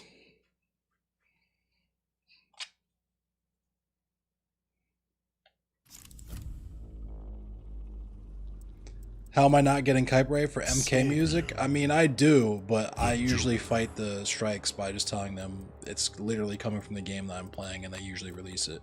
Jax. But I'm not, since I'm not actually playing the music is all just coming from the game, I can usually just fight it and they release it. It sucks for the time that the VOD is blamed for, but it usually comes back. Fade Runner, and then number 20, and then the letters XX.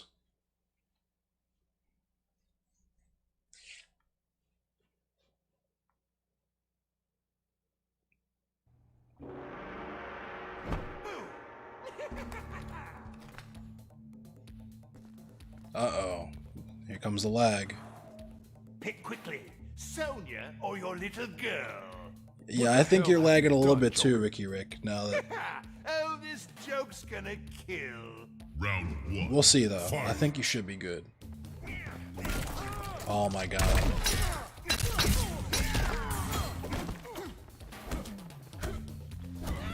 Get some.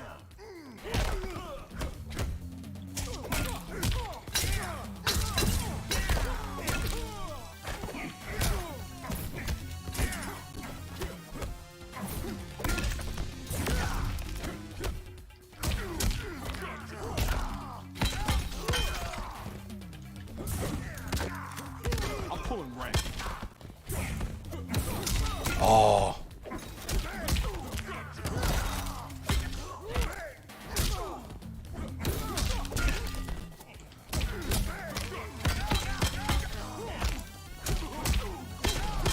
Good round. It was close. You ready for this? Round 2. Fight.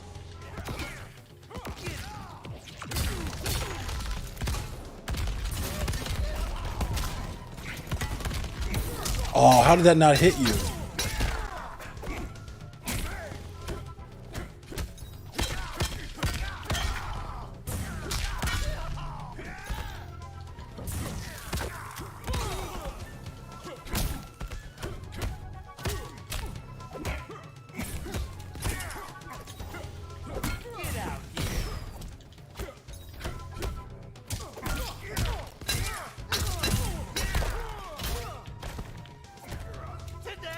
I could have swore I teched that throw.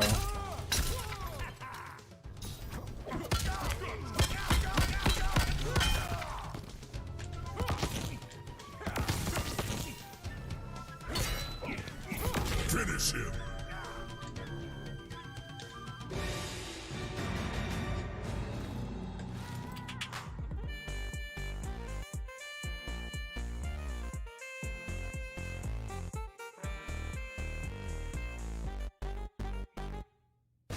Friendship. Jax wins.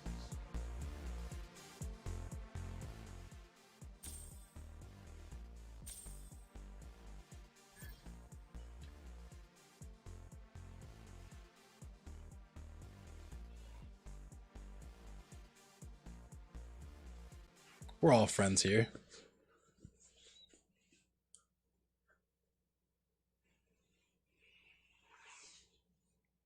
Yeah, good game. That was a good game. It was nice to play a game that wasn't laggy. Jax.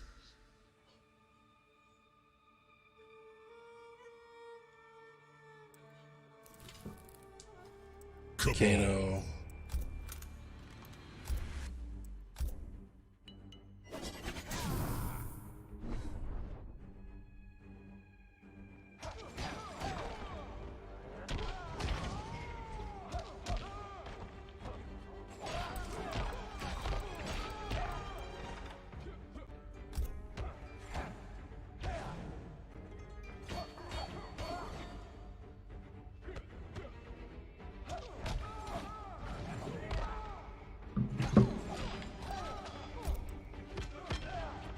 Retro Kid. What's up, Swift Misanthrope? This doesn't have animalities and babalities, but it has fatalities, brutalities, and friendships. And stage fatalities as well. It's got stage fatalities, but only on certain stages. I think it's I forget what it is, but the Deadpool. I'm sorry, the Deadpool has a stage fatality, and You say that like it's there's bad. other like background, like interactable fatalities. Round 1. Fight.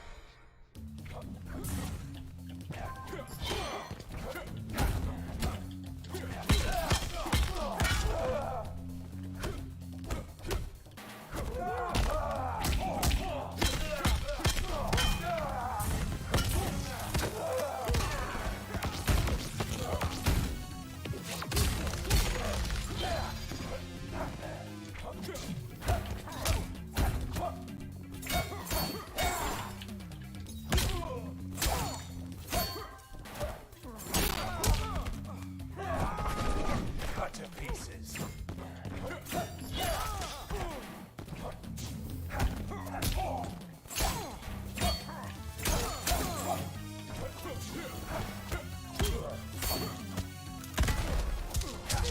That's not what I meant to do, but okay.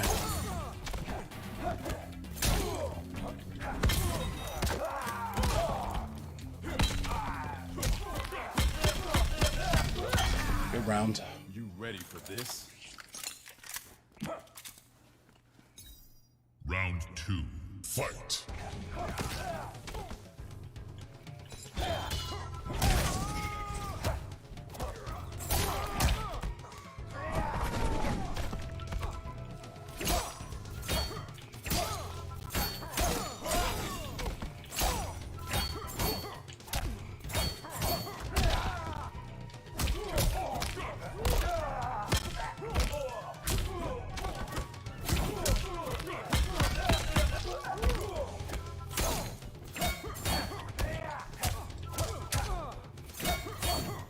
It's a different guy.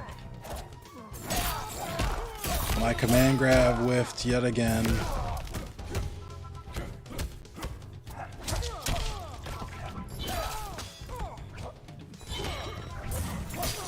Oh, nice.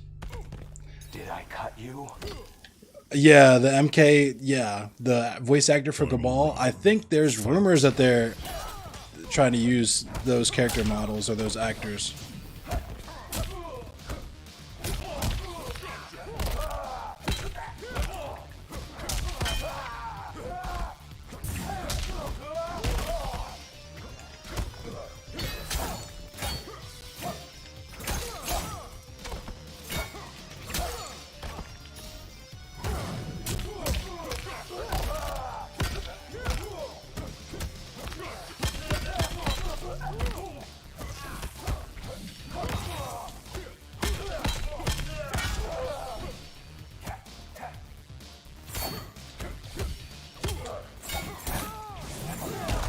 Ooh.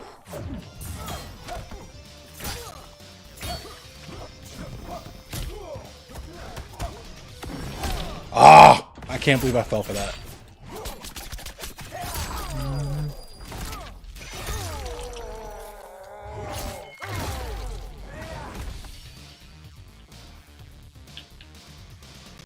He's gonna do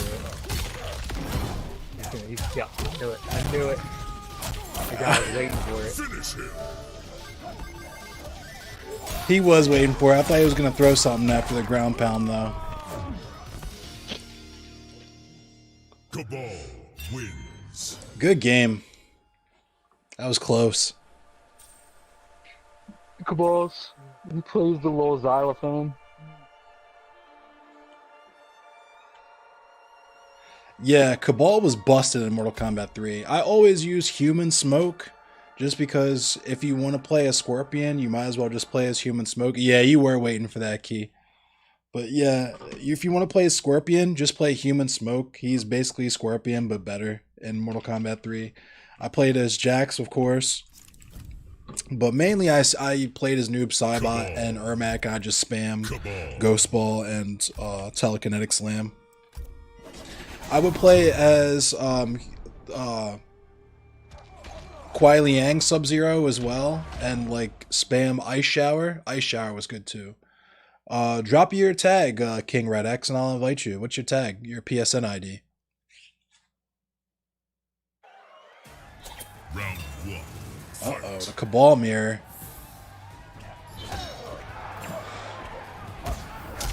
Oh, yo fell for his own fuckery.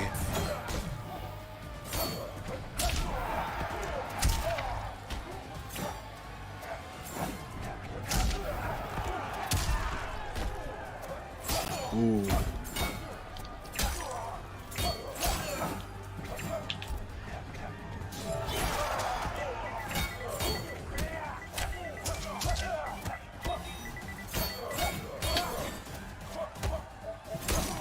Dark Wine W Deadshot.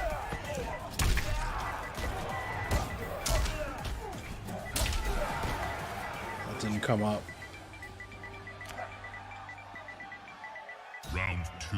Fight. Are you on PS4, King Red X?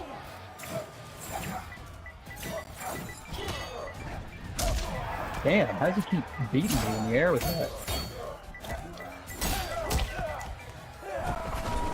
Slice and dice. Because that tag's not coming up. Dark Wine W Deadshot. Oh, okay.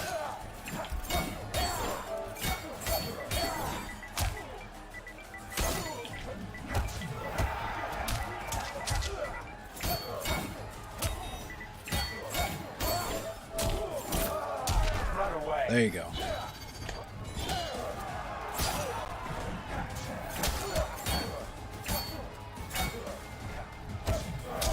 Ooh.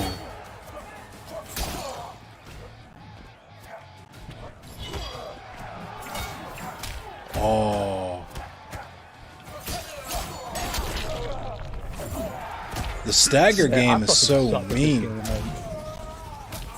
It's just, I'm just trash right now. I ain't played this game in like the fucking solid I was gonna year. say, yo, you haven't played this game in a brick, and this is literally your first. This is like your 5th game of the entire week. You know what I'm saying? You're getting warmed up still. Just got to get warmed up. Sometimes it takes a minute to shake the rust and the cobwebs off.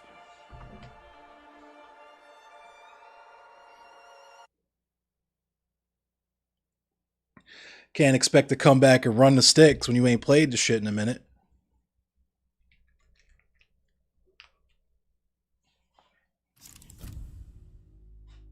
The Joker. The Joker, the Joker. I wonder if Mark Hamill, did Mark Hamill or fucking David DiMaggio or DiMaggio, I forget what his first name is. Voice Joker, let me see.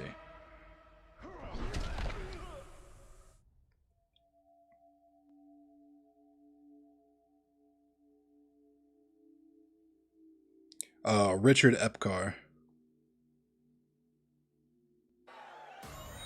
Round 1. Fight.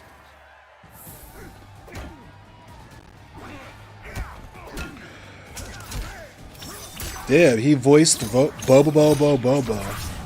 Nice.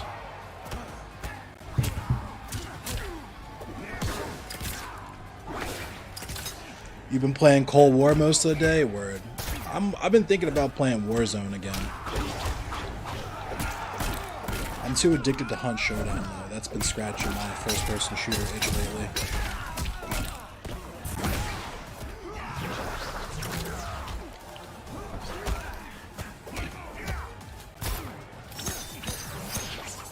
Fujin is such a good Joker counter. That move right there is just so fucking check. I think I'm gonna go back to Hunt next week. I want to do, my plan is Monday night I do tournament streams, and then Friday nights I do King of the Hills, and then middle of the week I play Hunt, or whatever game I feel like playing. Cause I miss Hunt. I really enjoy Hunt. I'm down to play some Hunt tomorrow too. If you, I might be getting my motorcycle tomorrow, but if not, I'm trying to play some Hunt.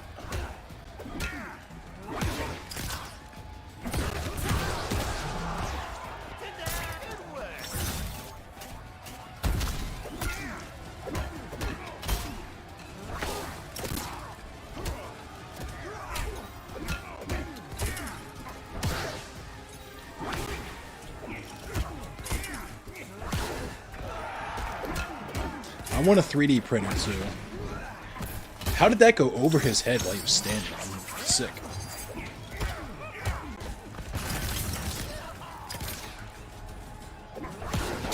Ooh. Comes the corner combo. Ooh, the corner combo.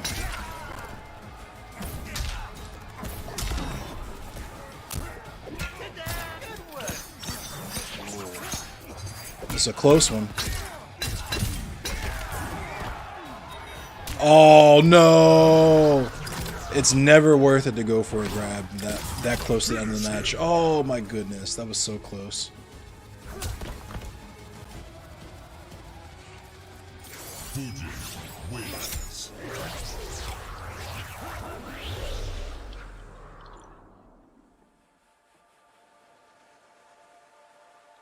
Why is Kobe trending on Twitter?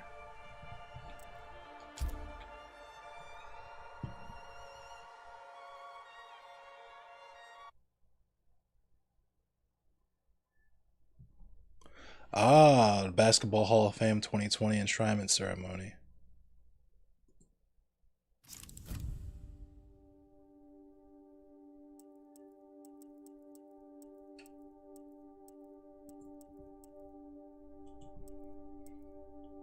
Cassie Cage, Jax.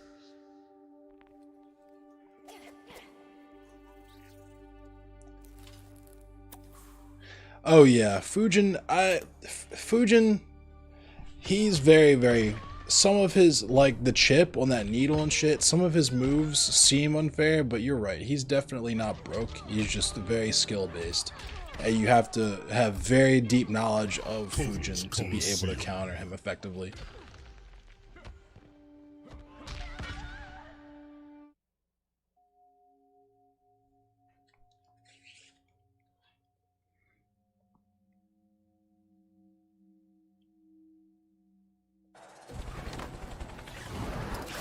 Round 1. Fight!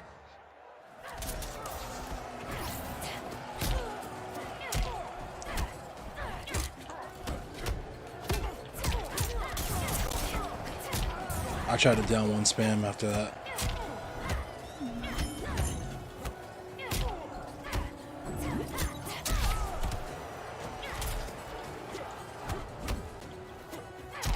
That was a whiff command grab.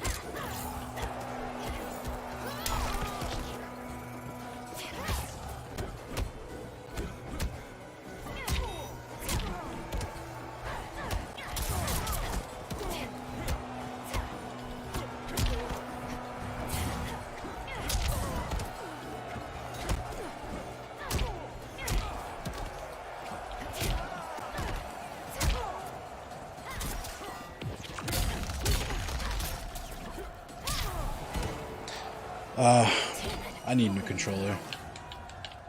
Round 2. Fight!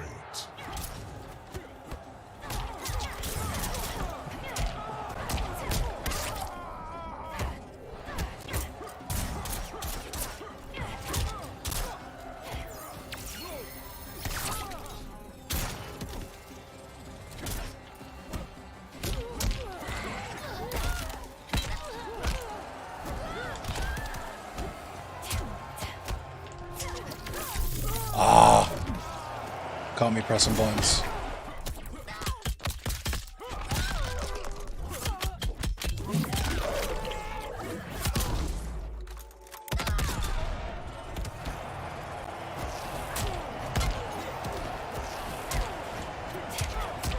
Finish him. Nice tech. Nice throw techs. Cassie Cage wins. It always takes me a minute to get used to fighting against Cassie.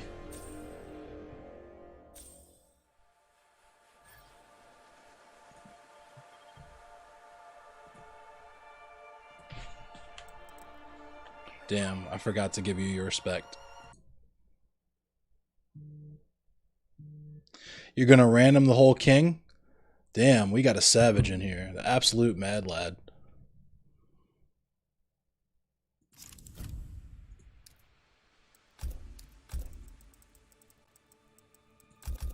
Fujin.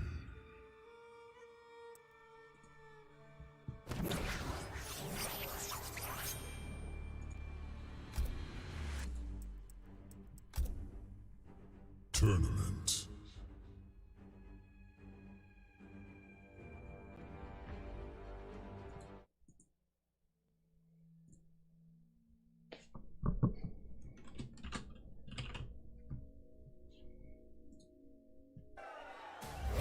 Round 1. Fight.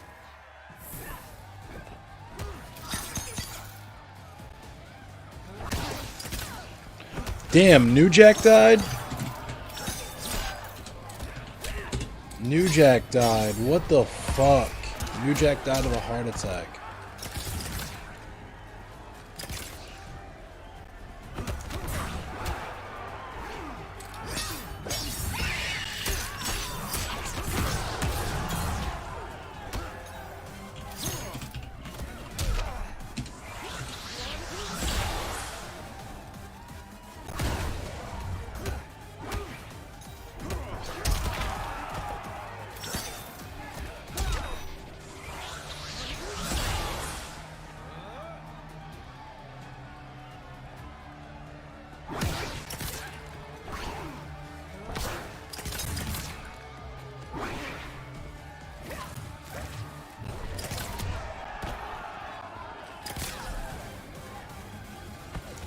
I will not fail.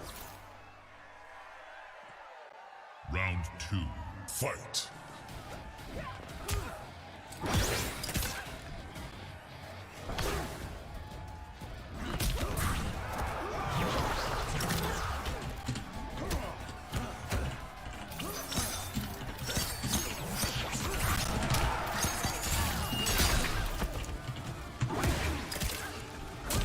Right on, Key. I appreciate you playing with us.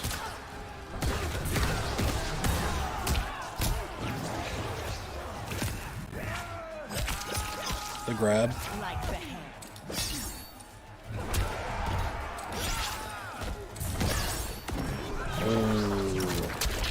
Ooh. I've never seen that crushing blow before. Oh, he got grabbed out of the fucking field. Yeah, oh, get snatched. Goodness. Yo got snatched. Oh my goodness. Yeah, that was nasty. This man Key is tonight's villain.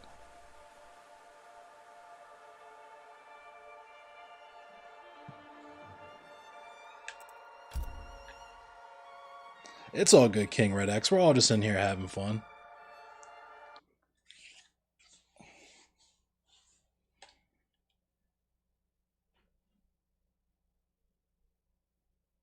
The real villain. Oh, you up next. Cabal. The real Cabal.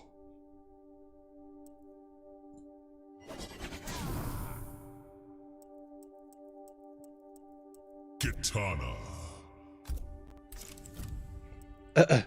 Nah, Key. We started calling people the villain because there was this dude that was in here last night that was beating us over and over again. Playing as Cabal. I mean, if you just keep beating everybody, you're the villain automatically. You're the antagonist. Desert Command. The antagonist.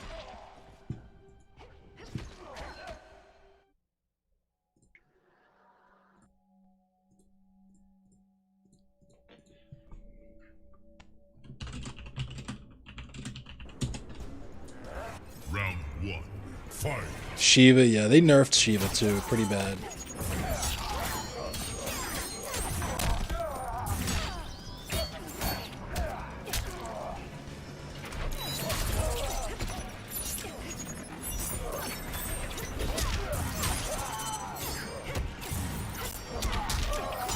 That what? That's an overhead? What?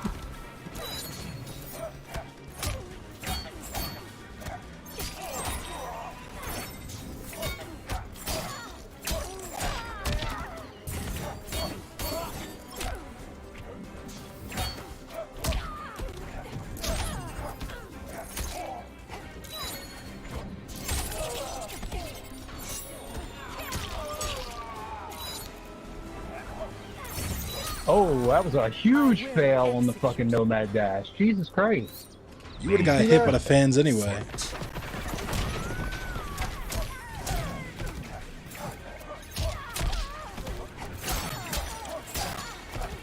Ooh, no corner combo.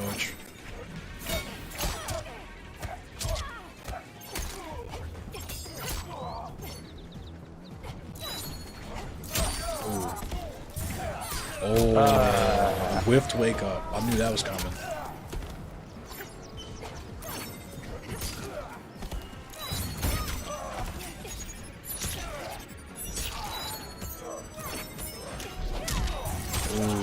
I guess I'll just stand here and get hit by literally every fucking thing he does. Oh, yo. Yeah, You hate to see it. Fucking garbage at this game. You hate to see it. Kitana wins. It's been a minute, bro. All I do is just fucking stand there and just eat hits for no reason. Drop combos, drop med combos. I don't know how many times I had him set up and just. Tonight is the night for me to whiff it. my command grab, too. Good night, Key. I appreciate you playing with us.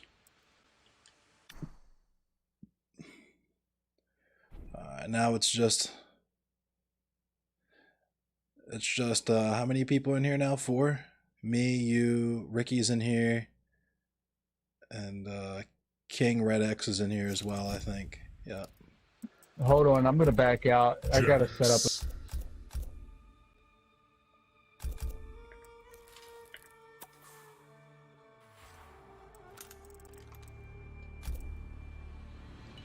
Tarkatan War Camp.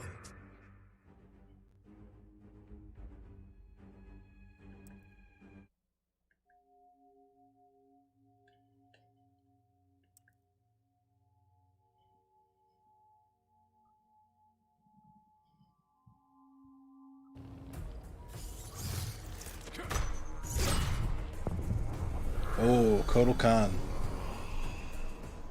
Here Jackie tried talking sense into you. I was deaf to her pleas about Shinnok. It ain't never worth it to appease him. Thank you, Key. I appreciate you. Ooh.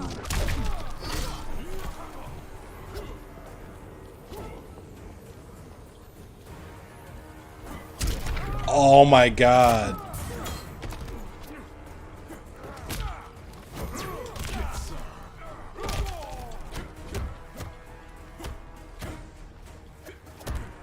That was a whiffed command grab.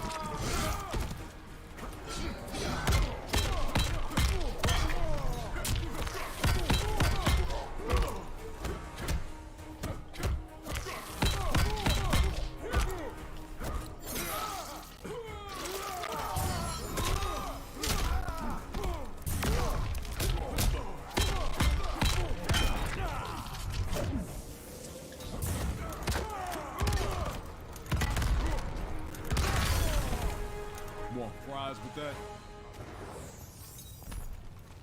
Round 2. Fight. Yeah, thanks for coming by, Key. I appreciate you.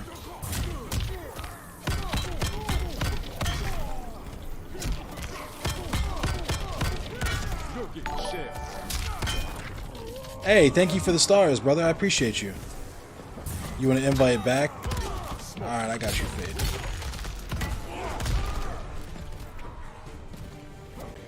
Oh, I thought you were gonna jump. I'm stupid.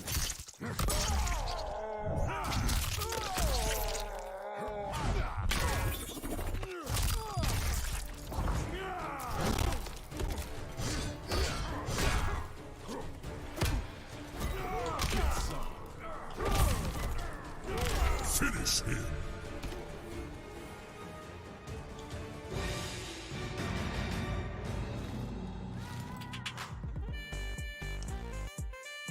The sex.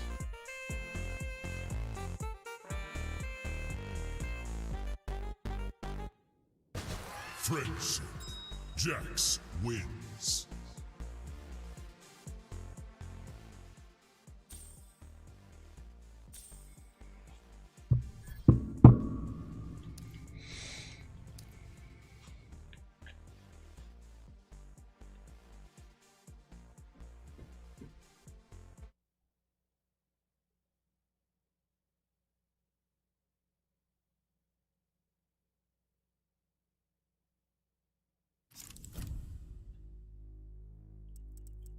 Jax.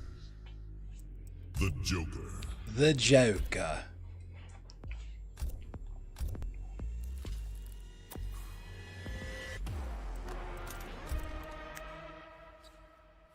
Retro Kid.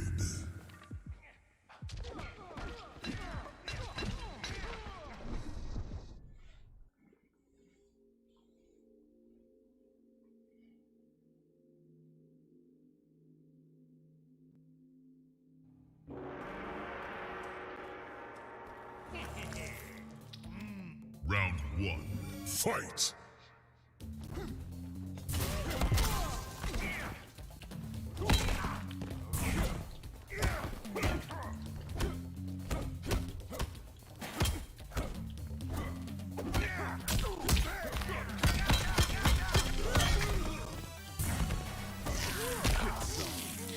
What's up, Spirit Mayo?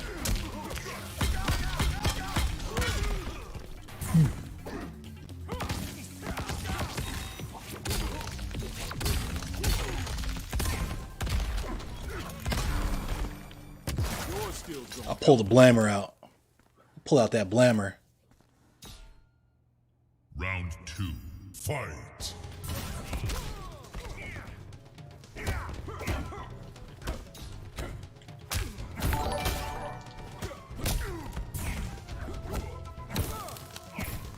Yo, thanks for the follow, Miles.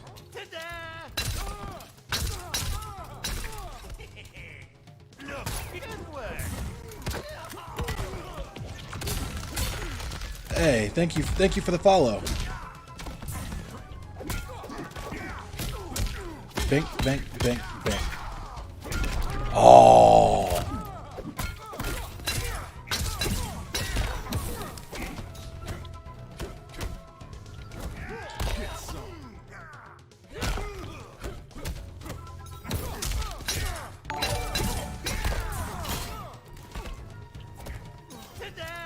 I should have read that grab.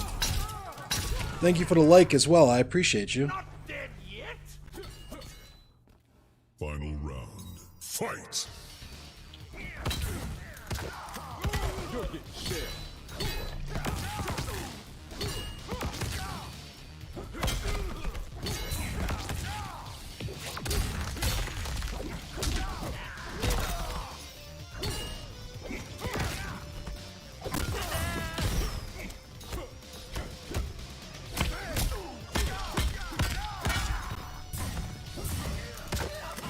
Oof. Sorry about that. Good game, though. It's really cringe when a minimum wage worker is bootlicking their bosses and CEOs. Yeah, it's really super cringe. Like, it's like the most lit Stockholm syndrome that you could possibly imagine. And you know it's just because they think that they'll be the boss or the CEO one day, having no understanding of how the system actually functions. You know what I mean? I'm going to lose this next game so I can invite Fade in. I'm already in. Oh, you're already in? Okay, bet. Jax.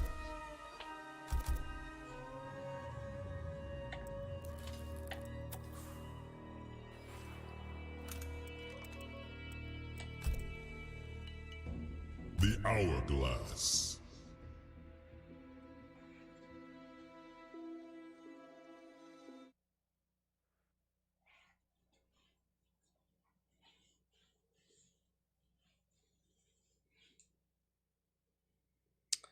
Thank you.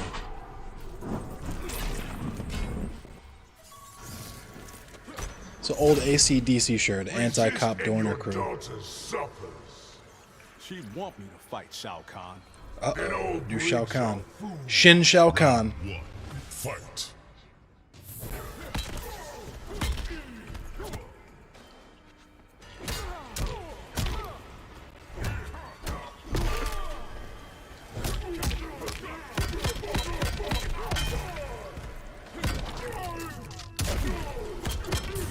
Big bonk.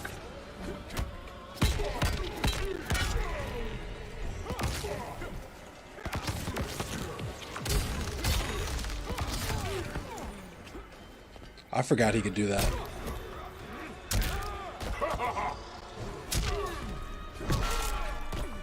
You didn't even hit me. You hit my leg.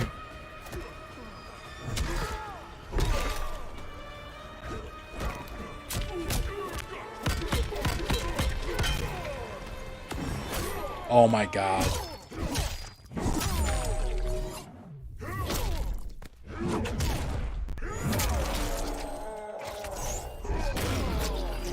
That's a big bonk.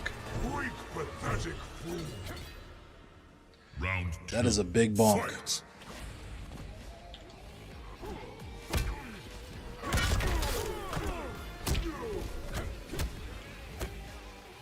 That was a whiff command grab.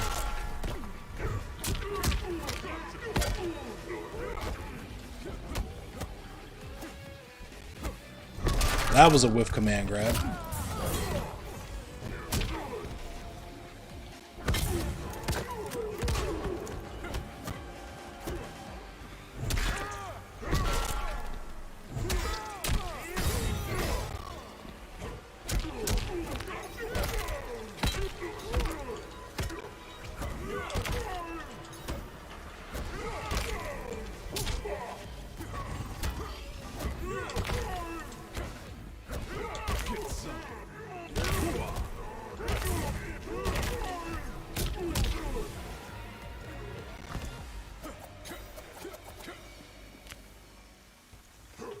Final round. Fight.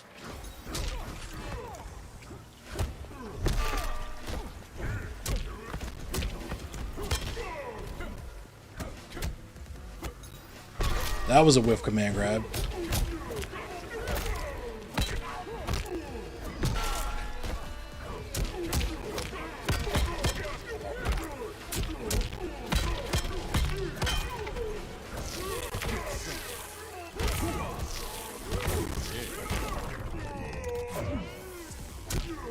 Oh shit, you did it. I did do it. You deserve to win. You deserve to win after that. One of the rare moments when I to actually get landed that crushing blow. You have to hit each button at like the exact perfect time. But that's like hard Good game, as Red fuck X, to do yeah. online because online is trash. The lag makes it hard to nail the timing. They even opened up the window more so that it makes it easier to hit, but I still rarely hit that crushing blow. It's mad funny because it's like a 25% crushing blow, so you can kill someone with that before they even have a chance to pop their fatal blow. Like, they'll be dead and the fatal blow won't even have come up. You're decent with Shao Kahn? Yeah, it was a pretty good Shao Kahn. I'm curious to see what he does with all new buffs. That was a good Shao Kahn. I wanted to see your blood. Alright, we're on the boat. We're on the motherfucking boat.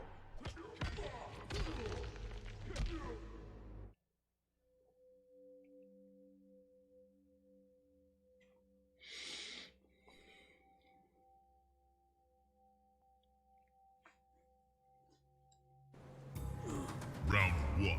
Fight. I walked right into that shit.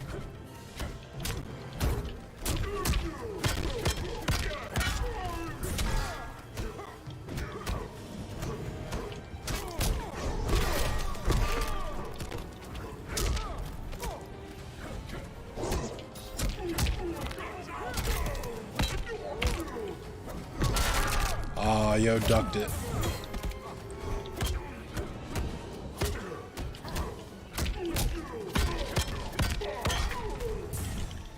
Yeah, Jax is pretty hard to... Oh, the range. I don't know how I blocked that, but alright. Round two. Fight. Fuck.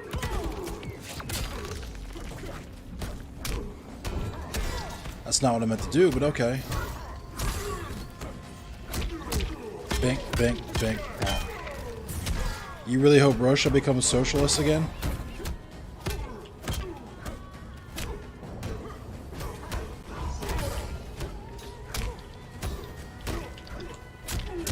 Ooh, the reads. The hooked on phonics reads. That was a whiff command grab.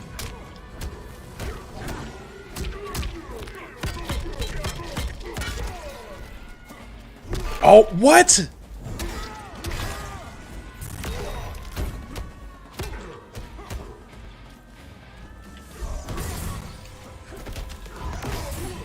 Fuck!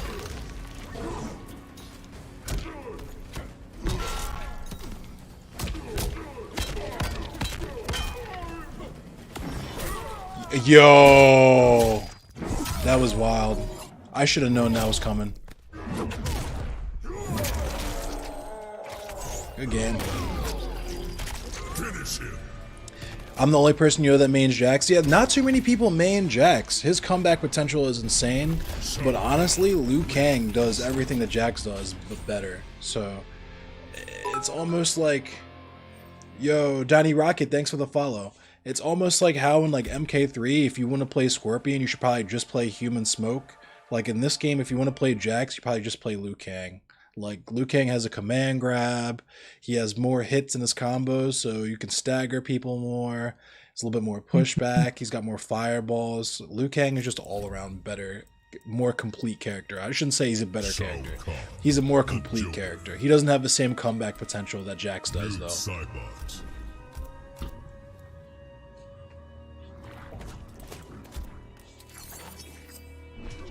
Uh-oh, Noob Saibot. Noob Saibot does so much damage. It's kind of ridiculous.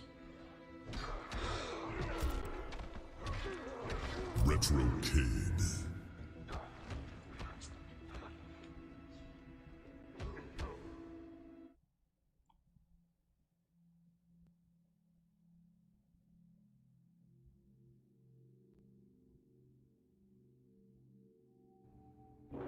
Round 1. Fight!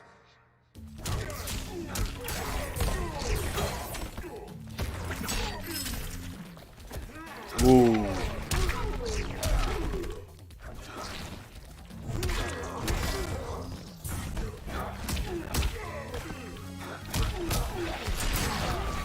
Yeah, Liu Kang is really good. I've seen Liu Kang win a couple of tournaments.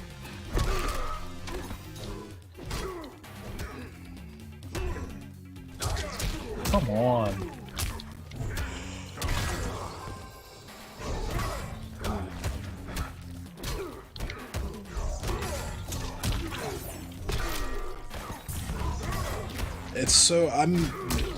It's gonna take me a while to get used to seeing him recover so fast after that hammer jump. Ooh, there you go.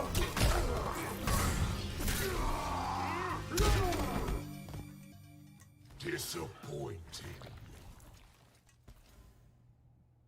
Round 2. Fight.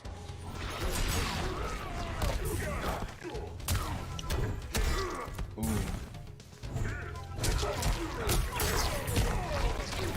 Oh, damn, dropped it. That sucks. That's plus on block.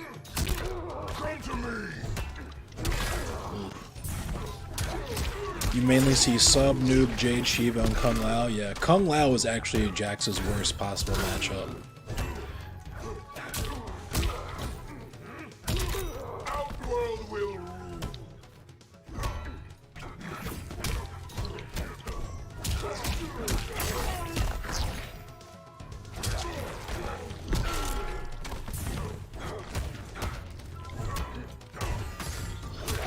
Ooh, good try. That was a good game.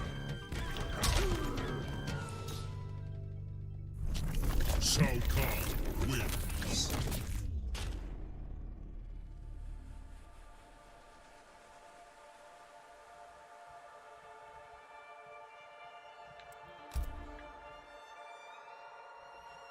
Johnny Cage's, yeah. I've seen a few people play Johnny Cage.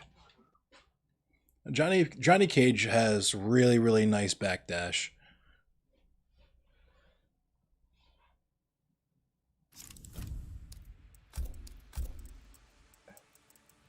Shao Kahn. Tarkatan War Camp. Bless you.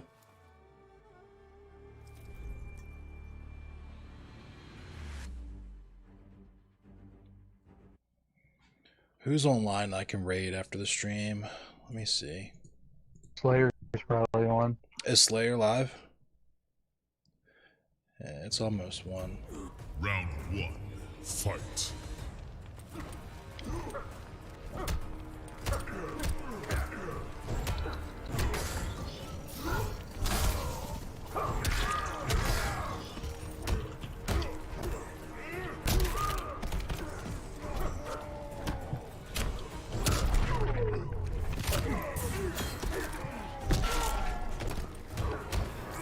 Jay Muse is actually on with only like $150 viewers, so I'm gonna probably raid him. I'm gonna do one more match and then end the stream and raid him. Slayer's on too, but actually, yeah, I'm gonna raid Slayer.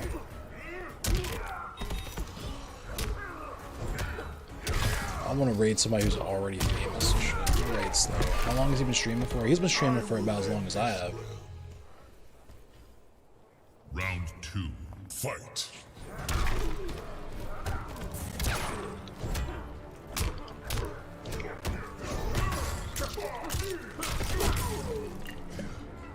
Oh, he's the dirty Aaron. The dirty Aaron Black.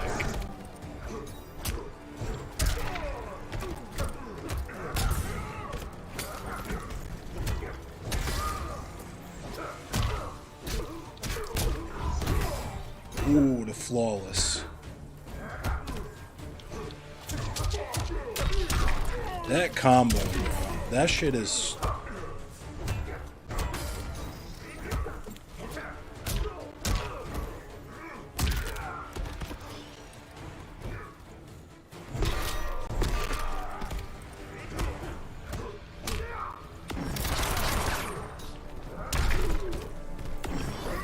Oh no! Oh! I thought it had a little bit more range than that. He wasted the crushing blow, but that's still mean.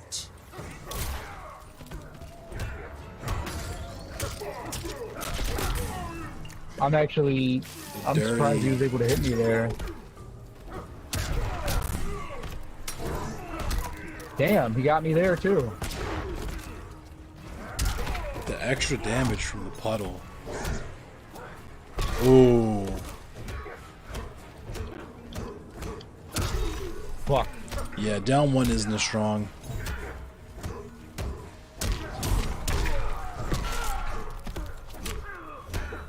You gotta learn the combo.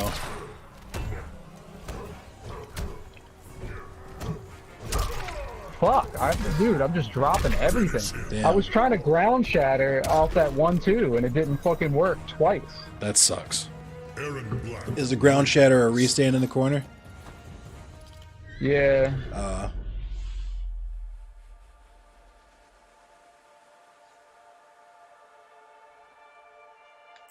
I'm so fucking garbage at this game, dude.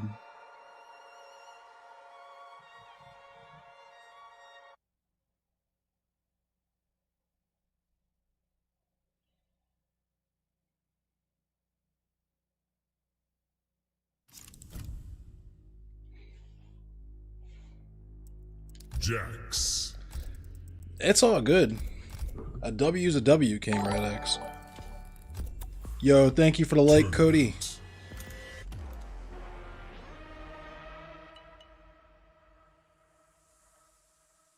I don't give a shit if you spam the fucking one singular move over and over again. I just need to learn how to block it. You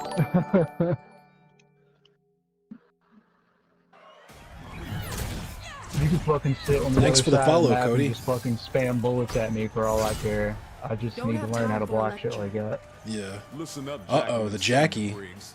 I hate it when you do that. Those are cool little arm skins. That's tough. It's so weird to me that fucking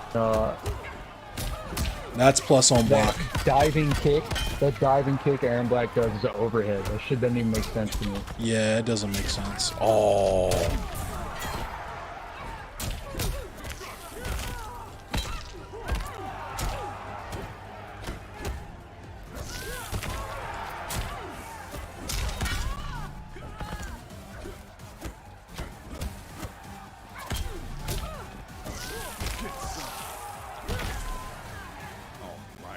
I should have did the back one. I messed it up. Fight. That was a whiff command grab.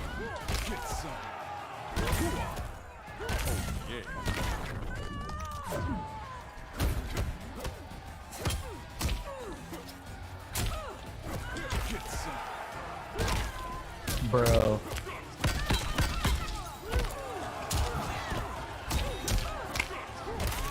I'm watching the I'm looking. I'm in practice right now, and I'm looking at the fucking inputs, and I'm watching it like be correct and it not do the move.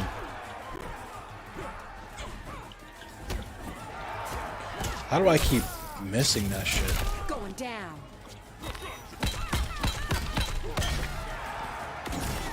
Finish her.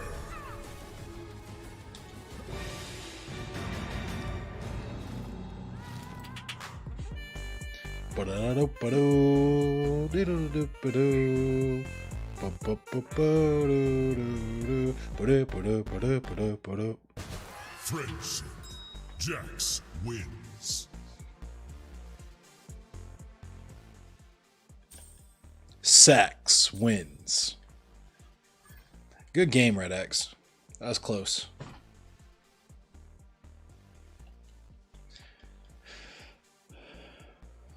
Thank you, Cody. I appreciate you. My Jax is alright. My Jax is some alright. I got a very mid Jax, I would say. I got like a high tier mid Jax. I got like KB Jax. You feel me? I got the BC Bud Jax. I got the Beasters Jax. Jax and Scarlet are the only two characters. Matter of fact, I'll stick with Jax for now. I'll play Scarlet in the next match. I know stuff with Scarlet, but I'm much better with Jax.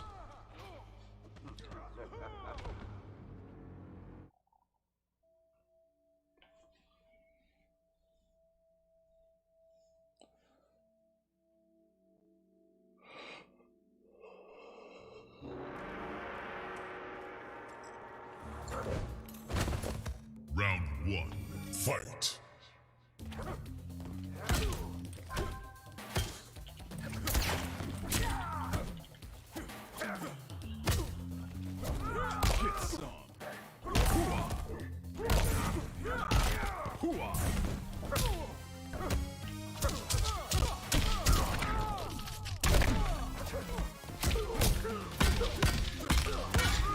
Jump in the King of the Hill. Jump into KOTH, Cody. If you're on PS4. I'll run a couple of games before I hop off.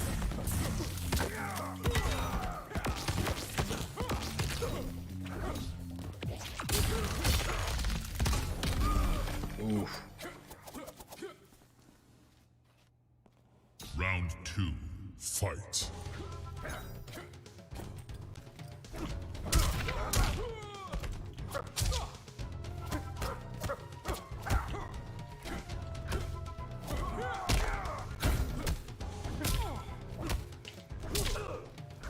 The Walker Texas Ranger kick. The Walker Texas Ranger.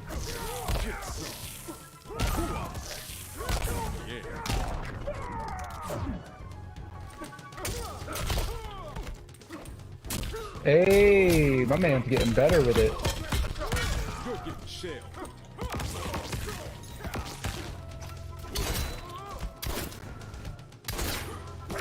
Finish him. Mercy.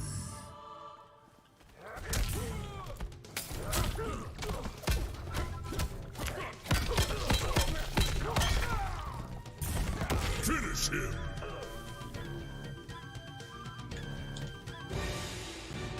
I wanted to do the boots on. Leo, thank you. I appreciate you. I'm alright at the game, Leo Almanza. It disconnected you? Damn, that sucks. Friendship. Jax wins. Right on, Cody. I feel you. I'm probably gonna end the stream soon in a minute anyway. It's all good. I will. I like these little King of the Hills with viewers. This shit's mad fun. I might do King of the Hills on Monday between stream matches or between tournament matches. We'll see. If not Monday, then definitely next Friday I'll do another King of the Hill. For sure. I think I'm going to make it the Friday night fights. Shao Kahn, Jax, Retro Kid.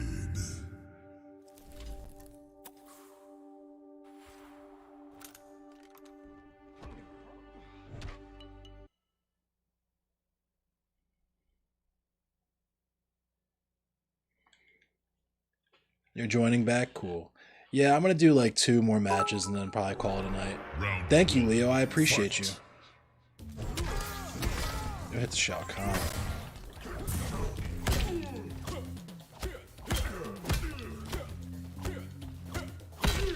Nope. Bink, bink, bink.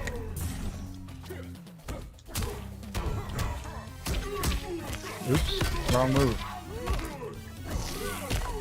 What? Dude, no! I fucking down 2'd that.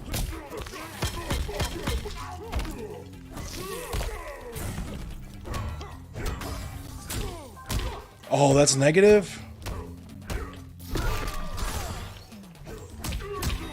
What? Oh no, you don't.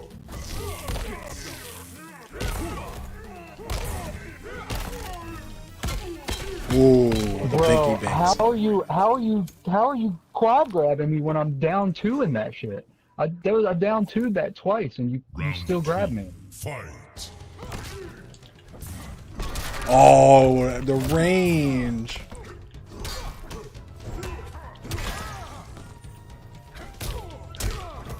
You'll kick me in my leg.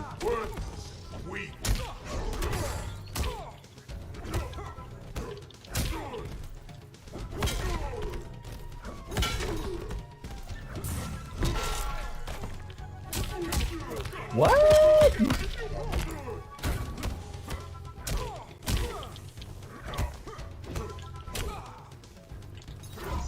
Oh, yo, bonked me. Do I think bonk. Shell's frame adjustments made him viable? Absolutely. Absolutely.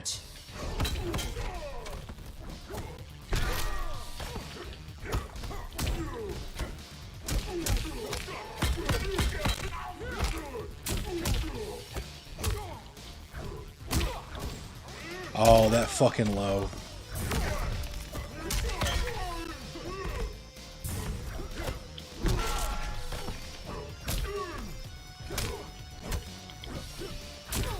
Oh, what? It didn't amp it! Oh my god, it didn't amp it!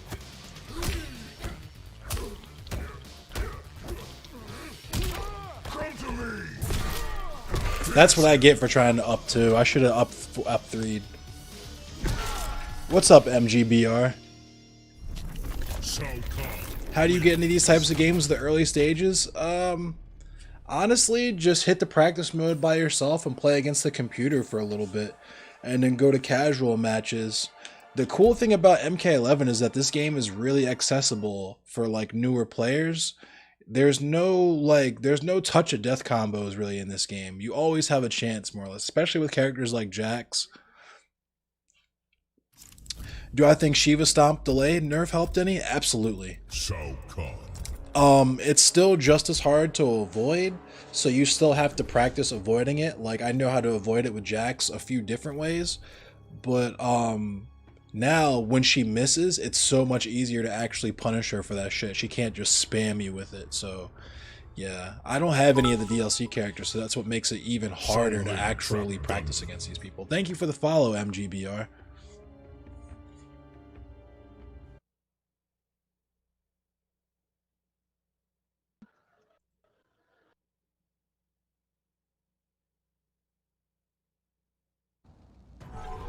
Round 1.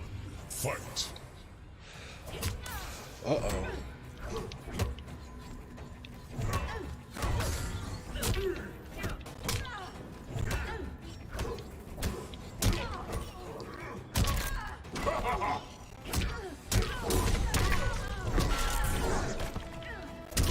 Ooh. Oh, we both did the same thing and he hit me with it. Oh, that's crazy.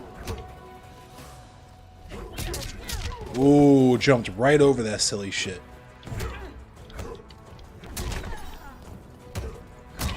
Ooh.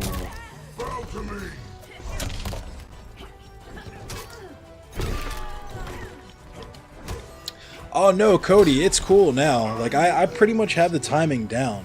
Especially now that they nerfed her, it's cool to actually be able to fucking, you know, punish that shit now.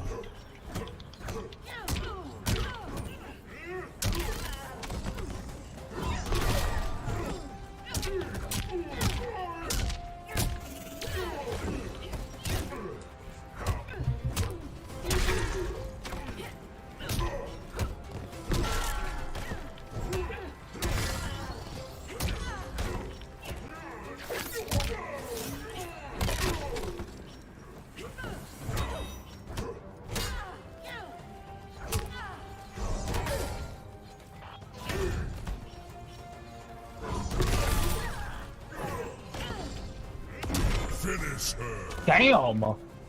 My man said no. Nope. Ah, but I hit the wrong button. I was gonna do the friendship.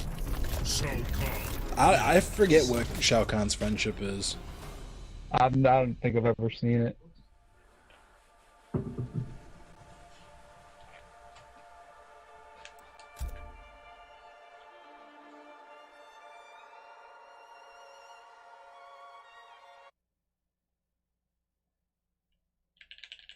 But yeah, Cody and MGBR, both of my newcomers, I usually go live weeknights at 10 p.m. Eastern Standard Time. That's New York time, so if you want to come hang out. I read the news at 10, and I usually start playing video games at either 10:30 or 11 o'clock.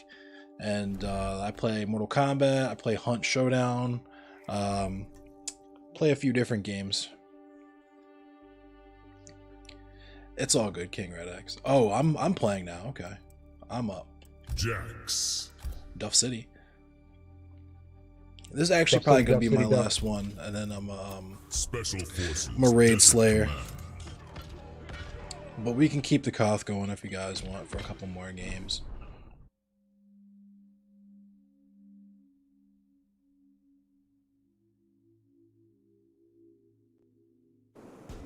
Round 1.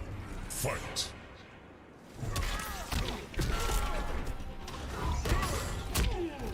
Ah, I keep forgetting that shit recovers so quick now. I'm pulling rank.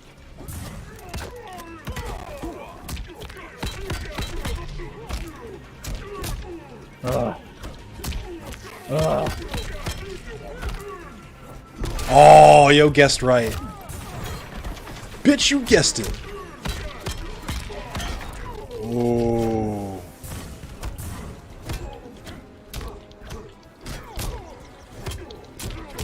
Oh my god, I tried to do the fucking shoulder charge after that 1-2 and it fucking didn't work. Damn. Round 2. Fight.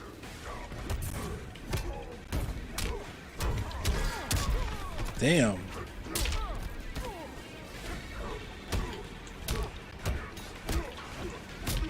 The reads hooked on phonics.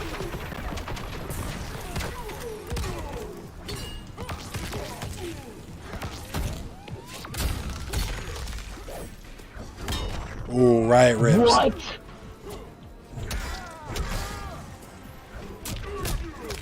Oh my god. You're so much faster than I am with that.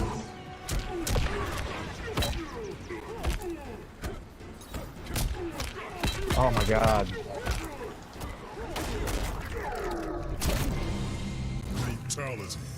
Bro, that fucking... Oh my god. That brutality is so three sick. fucking combos that game.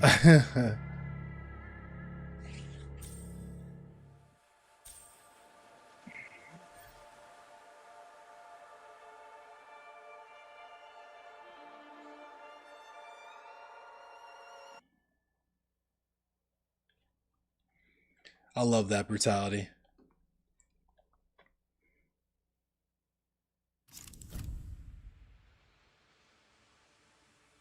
Yeah, have a good night, Cody. I appreciate you coming through. Oh, it's just us three, and I'm not allowed to fucking lab. Yeah, I'd probably end it after this game anyway. Thanks everybody for watching. I'm gonna raid MF Slayer after this game, so stick around, check him out, show him some love. He's one of the dopest to ever do it on Mortal Kombat. And just all around a good dude. Got the most lit ASMR voice.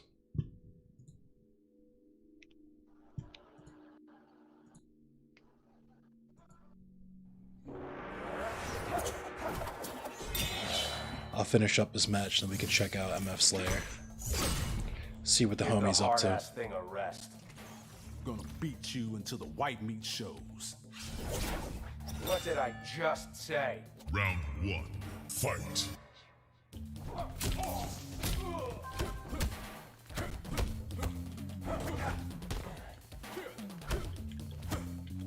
That was a whiff command grab. That was a whiff command grab.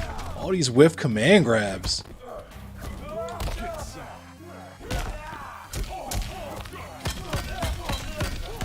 Shut up and color.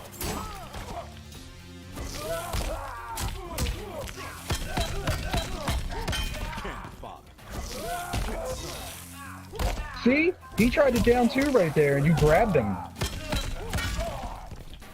Could you not duck that?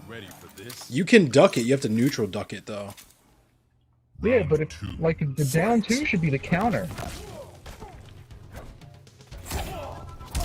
Ooh. Yeah, like that. Sometimes it hits and sometimes it doesn't. I don't know what the formula, the rhyme or reason is for it, honestly.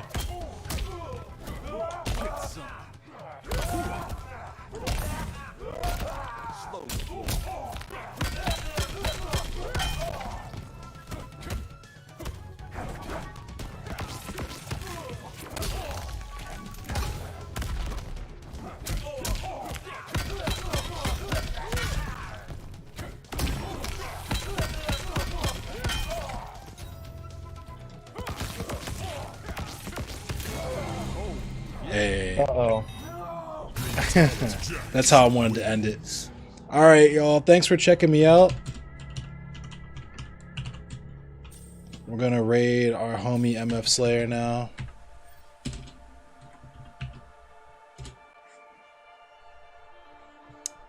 Thanks for watching. I go live weeknights, Monday through Friday at 10 p.m. Eastern Standard Time. That's New York time. I read the news and I play games. Come check me out.